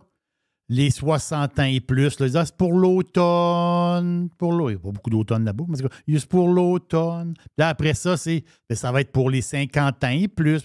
Check bien. Il y a une patente qui est partie, là. Donc, ça est un peu découragé de tout ça, que ça commence à parler beaucoup de vaccination. Ici aussi, là. Ben ici, les masques, hier, sont arrivés. Hier, la madame avec... la madame du Glory Hole, là. Oui. Oui, les trous dans le mur. Oui. Parce qu'à un moment donné, avec la COVID, à un moment donné, tout le monde est enfermé. Et on est des humains, là. Puis on a besoin de sexe, là. Mais à un moment donné, il a fallu essaie de trouver. Là, il dit mais quand vous faites l'amour, il a même parlé à un moment donné de faire l'amour avec des masques. Ils l'ont dit, ça. Faire l'amour avec un masque. Et les masques ne voulaient pas. Oui, c'est ça. Mais les fameux Glory Hole, pour vrai, là, la vraie histoire, je pense que c'est la madame de BC, la madame de la santé de la BC, de la Colombie-Britannique qui avait sorti ça. De se mettre la zone d'un trou de mur. Quand même. La zone. Non, mais c'est ça. Mais Mme Tam est très spéciale. Ah oui. Elle a fait ça avec la... Elle a fait ça avec le masque d'en face tout le long hier. Là. Même pendant la COVID, quand ils s'assoyaient, ils enlevaient leur masque. Wow. Hier, ces gens-là, et en passant, ils ont dit le nouveau vaccin est disponible pour les 6 mois et plus. Oui, 6 mois et plus. Je vais vous annoncer, s'il y a quelqu'un proche de moi qui fait donner à leur enfant ou leur ado un vaccin, vous êtes des malades dans la tête. Vous êtes des malades dans la tête. Je vais essayer de trouver un moyen de vous barrer pour plus que jamais vous connecter sur Radio Pirate Live. Non, mais là, l'histoire, c'est que ils disent seulement que le vaccin est disponible. Il n'y a pas de programme de vaccination. Ça s'en vient. Ben, oui. En Espagne, il est parti, le programme. C'est reparti, là. Les vieux, ils vont prendre des rendez-vous, puis les vieux vont aller faire la queue pour se faire shooter. Puis les vieux qui sont placés dans des genres de CHSLD espagnols. Ils vont se faire shooter de force. Non, eux autres, viens ici le vieux. Il y en a combien de vieux là-bas? Il y en a 6. Amène ça ici. Ils shootent les 6, là. Ça va être le festival là, ça va être la piqûre à grandeur. Là. C'est parti, là. C'est pas OK, c'est une nouvelle comme ça, on recommande, il y a un nouveau vaccin. C'est pas ça, là. Il y a un programme pour shooter le monde, là. C'est reparti. Ouais. Ici ils ont juste dit que c'était un vaccin. Non, mais ici... Il n'y a pas de programme encore. Oui, mais ils réouvrent tous les centres de choses, là. Et ils veulent vacciner 10 000 personnes par jour. Ah oui? Oui. OK. Dans le temps, c'était 150 000 personnes par jour. Là, ils veulent mais c'est quand même 10 000 par jour. C'est spécial, là. Est-ce qu'il y a des gens qui auraient pensé qu'on tournerait là? C'est un pas qui est dangereux, là, ce qui est en train de se passer, là. Moi, je vous le dis. Ben, je sais qu'il y a du monde, et j'en fais partie, qui embarque plus dans la patente, là. Ah, moi, comprends-tu la patente, là, c'est vaccin, masque, puis toute la ribambelle. C'est terminé. Moi, le masque, tu me dis, on met le masque, je rentre dans les places, pas de masque. Non, la route et tu fermée. Tu m'envoies la police, puis tu me rentres en dedans. Moi, je vais faire du temps. Traverser la frontière, admettons qu'ils oublient ça encore. Des zones. Non, mais traverser la frontière, là, quand on avait à ça, il fallait que tu sois vacciné, masque, puis tout, là. Tu veux dire frontière du Canada et États-Unis? Ben oui. Tu reviens avec ça. Non, mais en char, il n'y a pas de masque. Toi, tu parles de masque dans les avions puis les aéroports, là? Jerry réfléchit, là. Je pense que j'ai envie de te dire que je vais rester ici en plein hiver. Toi, t'es tanné, là. Ah non, moi, je suis tanné. Plus jamais, je vais écouter ces imbéciles-là. C'est des imbéciles. Mais c'est des gens qui ont appris à nous mettre à genoux et ils ont tripé là-dessus, puis c'est ça qu'ils veulent encore. Moi, ça n'a rien à voir avec le médical, ça n'a rien à voir avec la science. Moi, je me suis mis à genoux. J'ai pris game de contrôle. Voilà. Moi, j'ai pris le 3e shootage pour prendre l'avion. C'est carrément pour ça, là. Sinon, si j'ai pas le 3e... Moi, j'en ai eu 2 et j'ai eu des séquelles. Pas des séquelles. J'ai eu un épisode... hier, Fauci a dit que... T'es encore là, lui. Fauci, il a dit hier que finalement, c'est pas de même qu'il disait. Il a dit, oui, il y a des myocardites avec les jeunes, avec le vaccin, mais il y en a aussi avec la COVID. Mais ça, avant, quand on disait qu'il y avait de la myocardite provoquée par le vaccin, on se faisait traiter de conspirationniste, d'anti-science, d'anti-vaccin. Finalement, hier, Fauci, il dit, mais c'est bon, ça a pris du temps, mais il l'a dit. Non. Moi, j'en ai pris 2. J'ai toujours eu un médecin. J'avais le cœur qui débattait tout le temps. Ça a duré pendant 3-4 mois de temps. Moi, après le deuxième, c'était terminé. J'ai eu la chance d'avoir juste 2 de pouvoir voyager. Mais je comprends très bien ce que tu as fait. Tu avais le goût de sortir. Ah, il fallait que je sorte. Mais là, je vais te dire, là, vous savez que je déteste l'hiver. Je vais rester en hiver, je vais mettre ma doudou, puis je vais m'organiser. Si c'est ça, je ne veux plus rien savoir. Je ne veux plus rien savoir. C'est no fucking way. En fait, j'ai peur de ce vaccin-là. Carrément peur.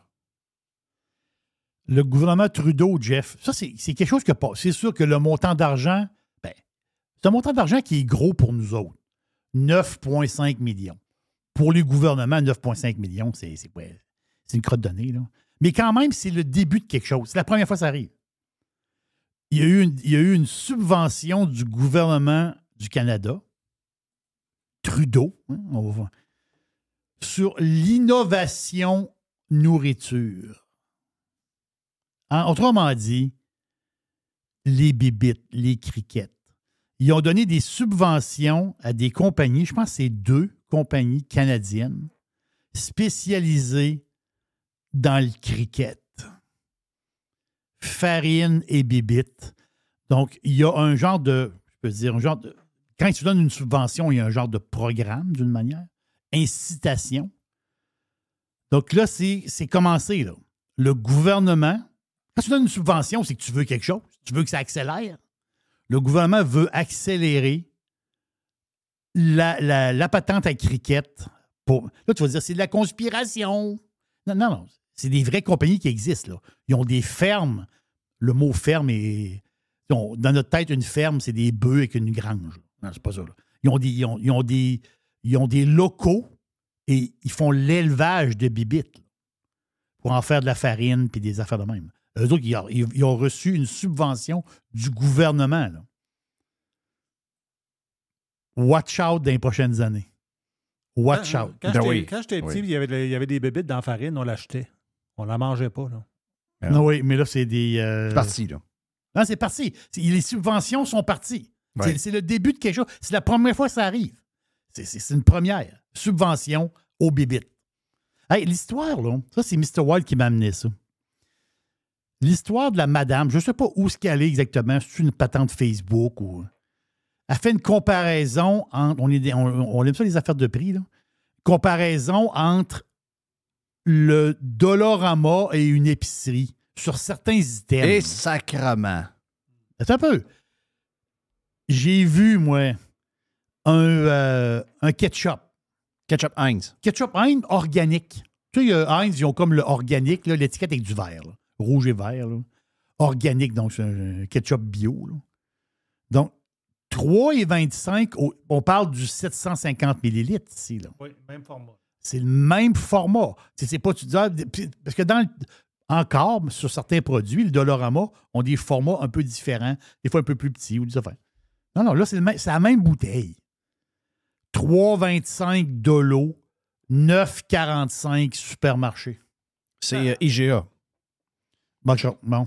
Hein? C'est IGA. C'est IGA. Ah, tu peux pas vendre 9,45. C'est IGA. Quand elle l'a pas mis, la personne, là, mais je le vois par les étiquettes. C'est facile à voir. C'est IGA. La sauce à salade.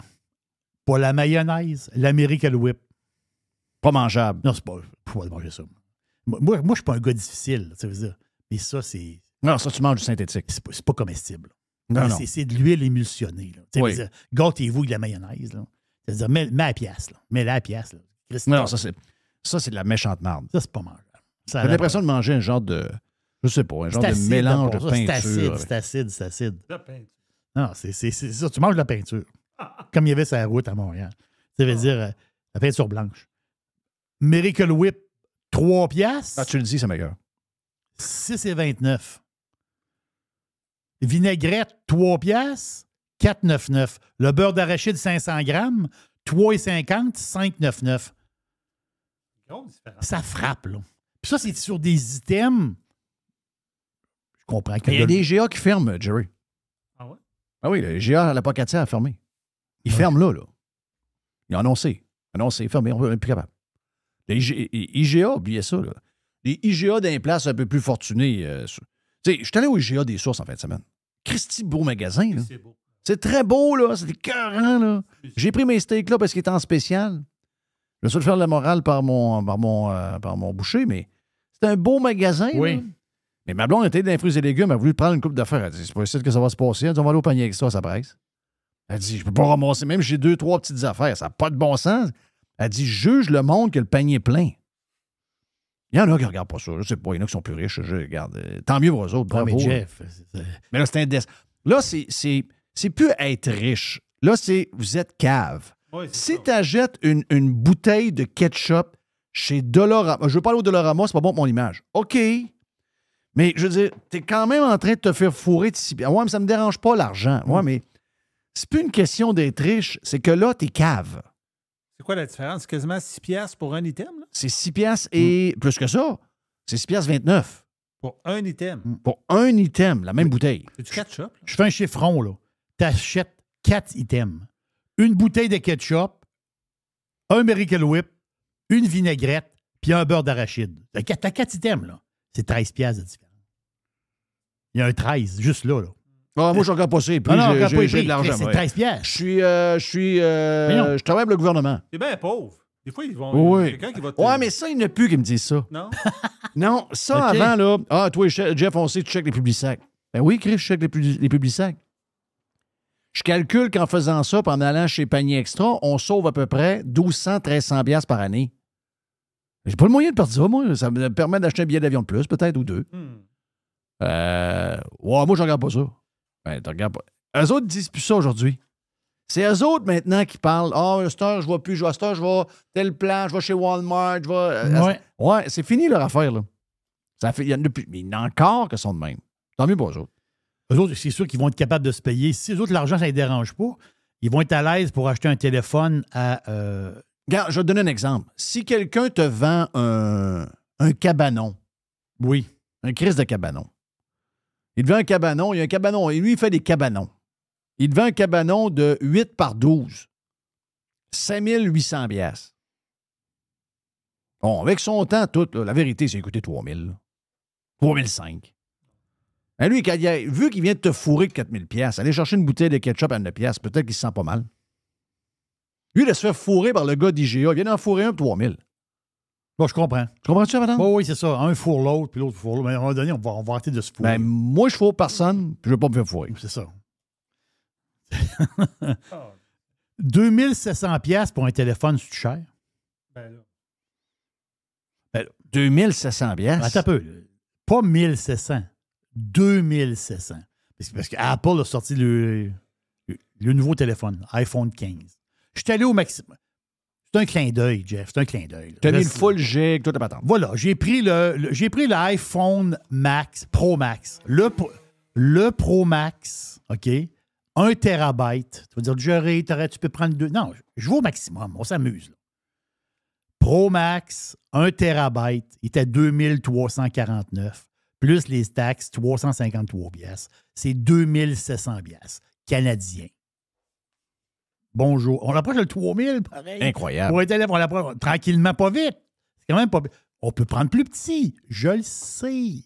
On s'amuse. C'est le plus gros. Mais quand même, le plus gros, tu sais, avant ça, le plus gros, on l'arrivait dans le coin de 16-1700. Tu sais, le plus gros, tu dis, hey boy, moi, c'est raide. Hein? Quelqu'un qui vend les téléphones me dit que, vu que tu vas aux États-Unis souvent, achète-les US. Amène-les ici. Ouais. Ah ouais. Dis, non, même avec les programmes, ça va te revenir pas mal moins cher. Même avec l'échange, tout, tu vas sauver de l'argent. Tu l'amènes, on met la patente, la carte SIM, puis that's it. Le gars, il vend des téléphones. Le gars vend, c'est ça. Je comprends qu'il vend des abonnements aussi, là, mais le gars, il dit, regarde, je vais te donner conseil. Si tu es aux États-Unis, souvent, tu as changé de téléphone, achète-les là-bas. Imagine-toi. Connais-tu M. Farcy? Jacques? Je sais pas, mais... Ça, c'est l'ancien gars de la SQDC, qui est rendu grand boss de la SQ. OK. Je pensais que c'était un gars du regroupement des LGBTQ. Non. OK. Farci. Ouais, M. Farcy, des fois. Oui, c'est ça. C'est le boss de la SAQ. On l'a vu, là. On l'a vu, l'histoire. C'est pas un gros trimestre pour la SAQ. Un des pires trimestres depuis 10 ans. Mais c'est l'autre bout, moi, qui m'énerve. Que la SAQ ait des... Tu dis, la SAQ a des problèmes. Ouais. C'est-à-dire, je ne suis pas triste de ça. Là. Ah ouais, mais ils vont peut-être donner moins d'argent au gouvernement. Ben non. Ils te font les poches à chaque jour que tu vas. Là. À chaque fois que tu y vas, tu te fais faire. Moi, je vais à la SAQ toutes les semaines. Moi, les problèmes de la SAQ, ça me fait rire. Moi, je connais l'aubergiste. Là. L'aubergiste, il faut qu'il aille à la SAQ. On s'entend-tu, là? Il faut qu'il y aille. Ah, oui, l'aubergiste se fait venir du vin du Niagara. Justement, je lui ai répondu tantôt à un message de quelqu'un qui veut acheter du Niagara. Très bon service de livraison. Boum, livré chez vous, Jeff, avec Post Canada. Comment de bouteilles tu veux. Puis souvent, le shipping a bien du bon sens. Ils ont des deals. Marie-Nissan, présentement, ils ont un deal. Là. Vous irez voir. Mais l'affaire, c'est que c'est l'autre bord. Quand on allait à la SAQ de dépôt, au moins, on avait un genre de mini-break. Tu sais, tu dis, il y a un petit mini... Tu sais, je vais acheter ça à 15. Là, ça va devenir une SAQ normale? Et là, c'est ça. Là, le 15 il va être rendu à 10 %. Puis le 10 % sur 6 bouteilles, il tombe à 5 %.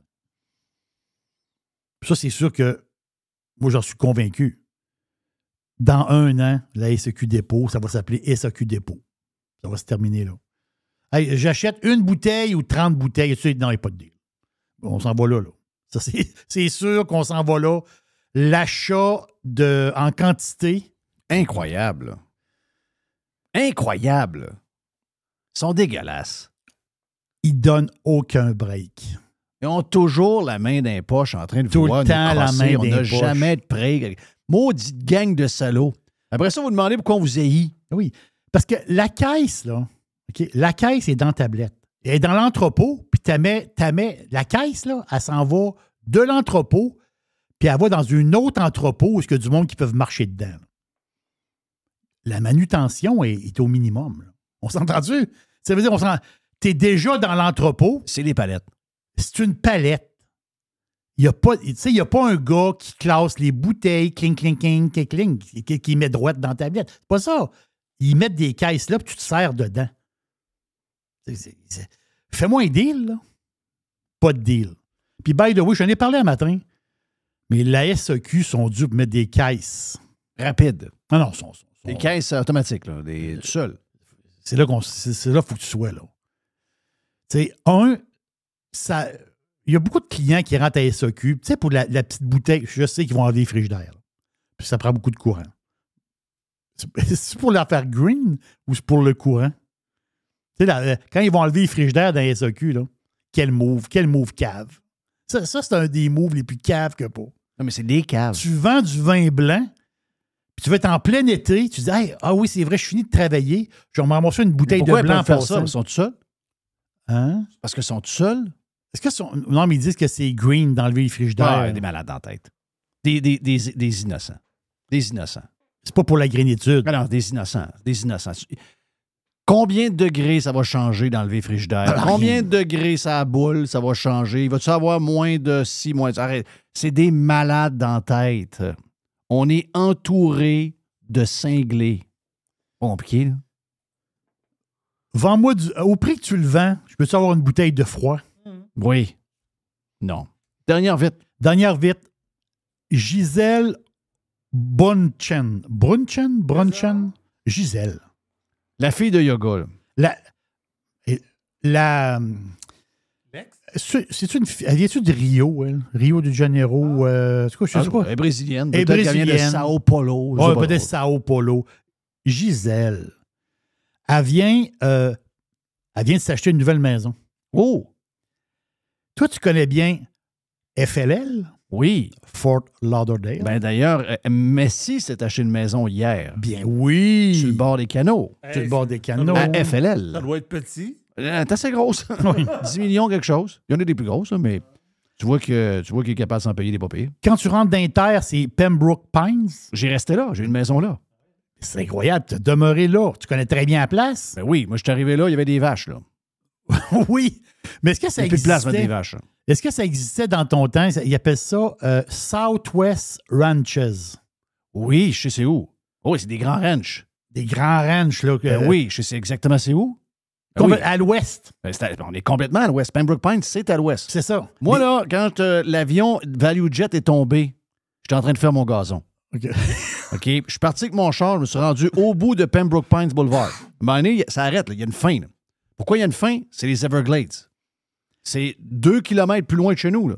Boum, ça finit là. Je sais très bien où c'est. Il y a l'autoroute sur les 15, c'est ça? L'autoroute 75, 15 voies de chaque bord. Ben, c'est là que Gigi a acheté sa maison. Une madame de cheval. Voilà, elle s'est acheté un genre de petit ranch. Donc, elle veut devenir, gentlewoman farmer. Oui. Elle va avoir, c'est une maniaque de chevaux, mais elle dit qu'elle va avoir une petite ferme. Tu sais, une fermette, là. Elle va avoir des animaux. Elle va avoir des petits moutons. Les riches poules. veulent tous avoir des... Ouais, elle veut vivre en campagne. Ils vont aller flatter les animaux, ils vont aller mettre une balle de foin. Eh bien, il va y avoir 2-3 Mexicains qui vont travailler. Là. Ça, parce que c'est le vrai ouvrage. Là. C'est le vrai ouvrage. Faut que tu sois riche pour voir ça. Ça. Elle, la maison qu'elle a achetée, là, ben, le ranch qu'elle a acheté, le genre de mini-ranch à la floridienne, si on peut dire, là, c'était bâti en 1970, mais c'était tout rénové. C'est beau, ça n'a pas de mot à dire bon sens. 7,5 acres, a payé ça 9 millions. Quand même. Pembroke Pines, c'est ton coin. C'est mon coin. C'est là que Gigi s'en va. Oh, ben, yes. C'est sûr, t'as peu. Un des terrains de golf que j'ai joué le plus dans ma vie, le Grand Palms, 27 trous à Pembroke Pines. C'est probablement le terrain que j'ai joué à part la tempête, c'est probablement le terrain que j'ai joué le plus souvent. J'ai été membre. Là. Mais elle n'avait pas de maison. Je pense qu'elle va garder sa maison à côté de chez... Oh oui, à cause des enfants. Plutôt. À cause des enfants. Oh, mais oui. ça, le ranch, elle va monter l'après-midi. c'est pour aller s'amuser. Oh oui, ça se fait bien. Ça se fait bien, là. Autoroute, tu prends Turnpike. C'est ça. Ça se fait bien. Ça va être correct. Puis, elle a un hélicoptère aussi, j'imagine. Oh. Au pire. Tu sais. Une couple de Elle n'avait bateaux. pas green, elle n'avait pas... Ouais. Ouais. Un cheval, c'est pas green ben là. 2 chevaux non plus. Il faut des pets. 10 encore moins. Ça mange, ça chie, puis ça fait des pets pas mal. Là. Thank you, man. On s'en va vers je sais pas trop quoi, là. On va voir ça. On va voir ça après la pause. C'est Radio Pirate Live. Il y en a qui pensent que Tom Brady va finir comme carrière des Jets. Oui, je l'ai vu bien en vert. Elle est bonne. Radio Pirate.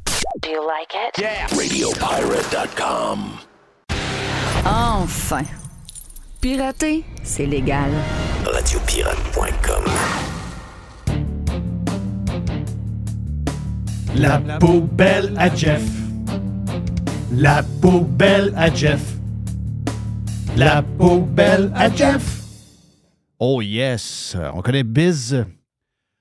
Bissonnette, on a parlé avec Dodu cette semaine. Je sais, des fois, j'ai mélangé si c'est le live ou le Prime. Anyway, pour ceux qui aiment le hockey, vous connaissez Bissonnette qui a joué au hockey un peu dans la Ligue nationale, joué quelques années, mais surtout reconnu pour tout ce qu'il fait sur les réseaux sociaux. Et je vous dirais aussi sa couverture avec TNT, entre autres, au cours des playoffs. Extraordinaire. Il était avec Wayne Gretzky.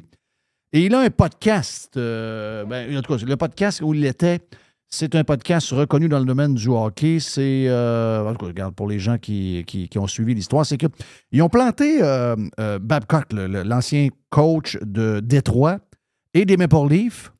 Et il semblerait que lui, c'est un gars bizarre un peu. C'est un gars qui brasse pas mal les gars, un peu comme ça se faisait brasser il y a 10, 15, 20 ans. Le gars, il s'est pas mis à jour. Aujourd'hui, il faut que tu prennes les gars d'une manière un peu différente. Ils sont un peu plus momounes, ils ont été élevés dans Watt. Donc, tu peux plus faire comment nous, on était traités. Moi, je me faisais traiter de menstrué quand je jouais mal par mon coach. Me comparait des fois à ma soeur. Je disais, m'habille ta soeur la prochaine fois parce que des fois, ça te tente moins, tu vas moins dans les coins, etc. Donc, les coachs disaient un peu n'importe quoi, mais regarde, je me rappelle encore 40 ans plus tard. Mais Babcock est très spécial. Voici un extrait du podcast d'hier avec Bissonnette. This is outrageous, dude.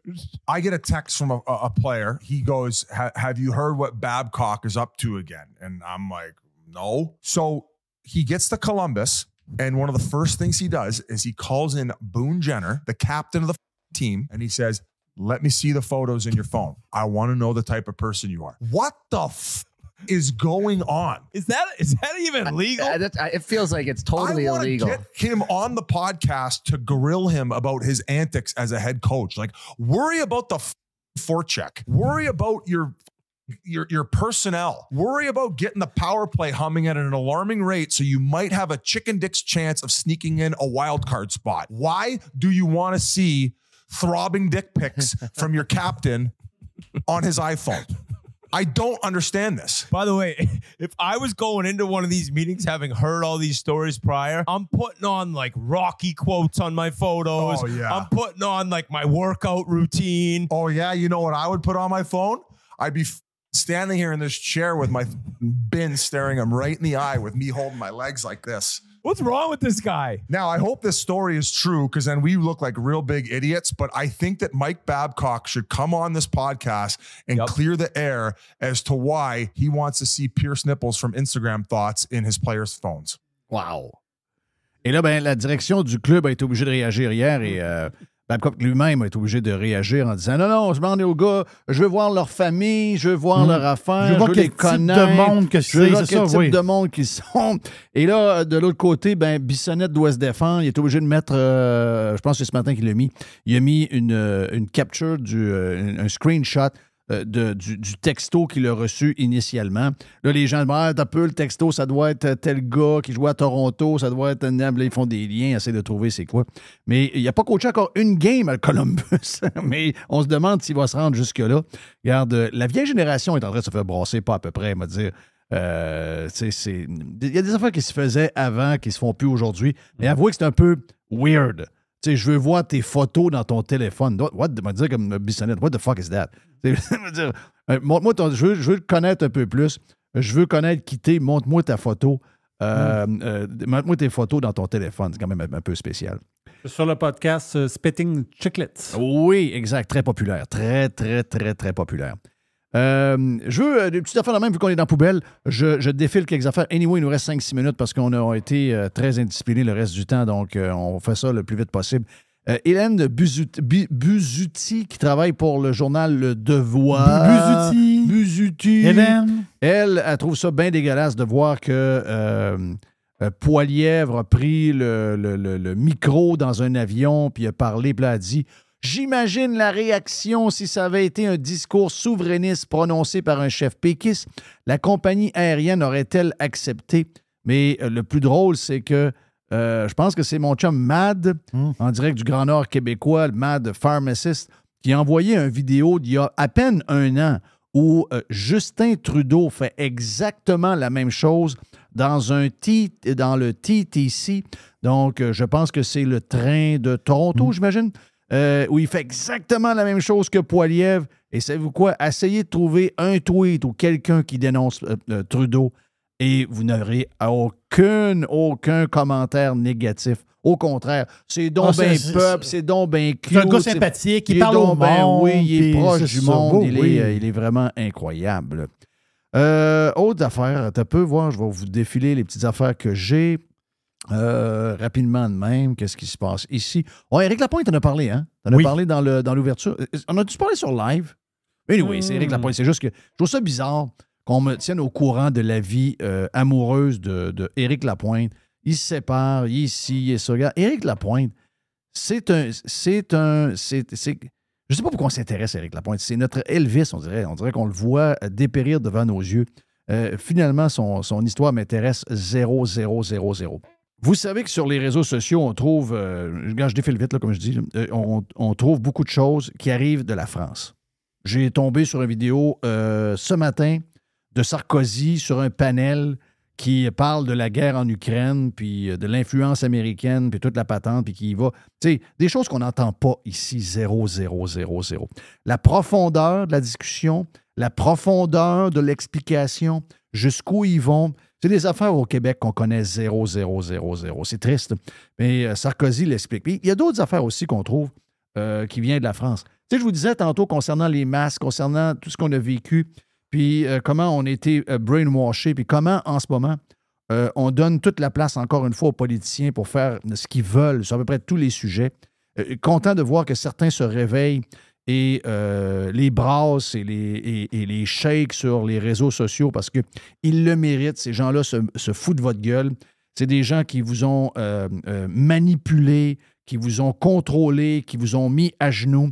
c'est des gens qui vous ont pris comme esclaves dans votre tête, ils vous ont attaché par votre tête. Une chance, il y a quelques gens plus solides, plus forts que la moyenne qui se sont levés de bout et qui ont dit « enough is enough ». Bravo à vous. Mais voici comment ces gens-là travaillent avec les gens plus faibles. On fait pour réduire le QI de la population au niveau de celui d'une étoile de mer. Quel est le processus? Belle entrée en matière, ça résume bien la situation. Comment on fait? On fait peur aux gens, on les effraie, on les isole, on les monte les uns contre les autres. Du coup, on active vraiment des systèmes de protection en fait. On est tous câblés pour gérer du stress, donc du coup voilà, on les isole, on les effraie, on leur dit qu'ils vont mourir ou qu'on va tous mourir, et du coup ça fait disjoncter leur cerveau tout simplement et avoir des réactions ensuite de déconnexion et d'obéissance. Donc quand tu es dans cet état de stress, tu peux pas réfléchir de manière cartésienne, c'est pas possible. Pourquoi? Exactement. En fait, on a un système nerveux qui fonctionne de manière globale habituellement. Quand on est sans stress, on peut réfléchir, on peut avoir accès à nos émotions, on peut construire une pensée. Mais quand on est sous stress de manière intense, sans de moment de récupération, on a des choses qui s'activent dans le système nerveux et qui, comme se débranchent. Donc toute la partie du néocortex, qui est la partie la plus évoluée de notre cerveau, qui permet de réfléchir, de mettre du sens sur les choses, est débranchée, est déconnectée de notre appareil à sentir, de notre appareil émotionnel. Donc en gros, quand on est sous stress, on ne peut plus penser, on est dans des réactions automatiques complètement irrationnelles. Donc voilà. Donc, ça vous résume qu'est-ce qui s'est passé pendant 2 ans et demi. Ça, c'est un beau résumé. Et ça résume exactement ce qui se passe avec toute la folie des changements climatiques et également l'éveil des woke qui, comme Éric l'a bien expliqué tantôt, veulent complètement chambarder, effacer le monde dans lequel on était, complètement détruire tous les repères que nous avons pour arriver à leur fin. Donc, comment on fait pour arriver jusque-là? En tout cas, pour les changements climatiques, le woke, ça sera plus difficile. Les gens sont attachés à leurs traditions, sont attachés à leurs valeurs. Ça part par la peur. Mais tout ça passe par la peur. Changement climatique, regardez ça, la manière qu'on vous dit que l'automne sera plus frais, pour vous annoncer qu'on aura un automne très froid. Donc, quasiment à la limite de l'hiver, même au mois d'octobre, où on a peut-être même des... Ils nous disent ça, c'est peut-être tout le contraire qui va se produire, mais ils nous disent... Et pour arriver à nous dire ça, ils passent en nous disant... Avec l'été que vous avez eu, là, avec les multiples vagues de chaleur, c'est écrit là, dans un journal pas de Québec, là, mais dans un média québécois, c'est la presse canadienne qui a fait le texte. Avec les inondations que vous avez eues, avec les feux de forêt que vous avez eus, avec telle chose que vous avez eues, vous aurez un répit cet automne, il fera plus froid que la moyenne. Qu'est-ce que les journalistes font dans ça? Est-ce qu'ils sont en train de vous donner de l'information brute? Ou ils sont en train de vous faire peur pour vous passer un plus gros sapin dans les prochains jours à venir. Ce n'est que ça. Il y a une technique, il y a une manière de faire. Si on cherchait dans quoi les médias et les politiciens sont bons, il n'y a pas grand-chose, mais il y a au moins ça. Jouez avec votre stress, jouez avec votre tête, jouez avec la peur, et avec ça, vous devenez leur esclave. Ils peuvent s'amuser, ils peuvent vous mettre à genoux, ils peuvent vous faire passer n'importe quelle folerie et vous l'acceptez. Je suis content. Les pirates, même cheap, sont pas de même. La partie la plus intelligente de ton cerveau, c'est elle qui a des déconnexions dedans. Là. Imagine. Même avec ça, là. C'est très, très bon, ce duo-là. Là. Ça, c'est très bon. C'est surtout pas mal la science qu'elle dit là, elle là. Bon, en tout cas, c'en est une. C'est une scientifique française. Une scientifique. Puis là, ben, la science, je sais pas... La science, ça fait son affaire quand ça fait son affaire. Je comprends. Quand c'est pour dire, ben la science nous dit, il y a un monsieur, il y a une madame. Mais moi, quand j'écoute ça, Jeff, je vois les peureux puis je vois la patente. Je vois l'effet que ça a eu sur eux autres. Mais tu sais qu'ils sont encore contrôlés de même. Ils sont encore contrôlés comme ça par la TV sur différents sujets. Là. À tous les jours. Des gens brillants. Les gens de Jean Talon. La place la plus éduquée au Québec. Oui. Manipulé à tour de bras par RDI et LCN, c'est Éric Duhem qui le voit quand il cogne aux portes avec son candidat à chaque jour. Mais je me demande des fois si c'est pas les plus intelligents qui sont les plus faciles à manipuler. En tout cas, peut-être pas les plus intelligents, les plus éduqués. Je sais pas, des fois, il y a des places, il y a des gens qui n'ont pas grand-chose, tu leur parles, et ils comprennent toute la patente. Mon gars, Gaétan, là. Gaétan, ton chum. Oui, Gaétan. Je parle à tout bout de champ, Gaétan. J'ai dit à ma blonde. J'ai dit, Gaétan, il a un QI. Il est dur à poigner, hein? Tu peux voir le poignet, ce gars-là. Il est dur à comprendre. T'sais, il parle... Mais moi, je le comprends. Oh. Et je vais te dire une affaire. Il est plus bright que le 3/4 du monde qui parle bien que je rencontre dans une journée. Il voit tout. Il voit toute la patente au complet. Mon nom est Jeff Fillion. Voilà pour Radio Pirate Live. On est fini. Demain, c'est le lancement du week-end. Yes. On est en Prime également, si ça vous tente d'aller vous inscrire sur radiopirate.com.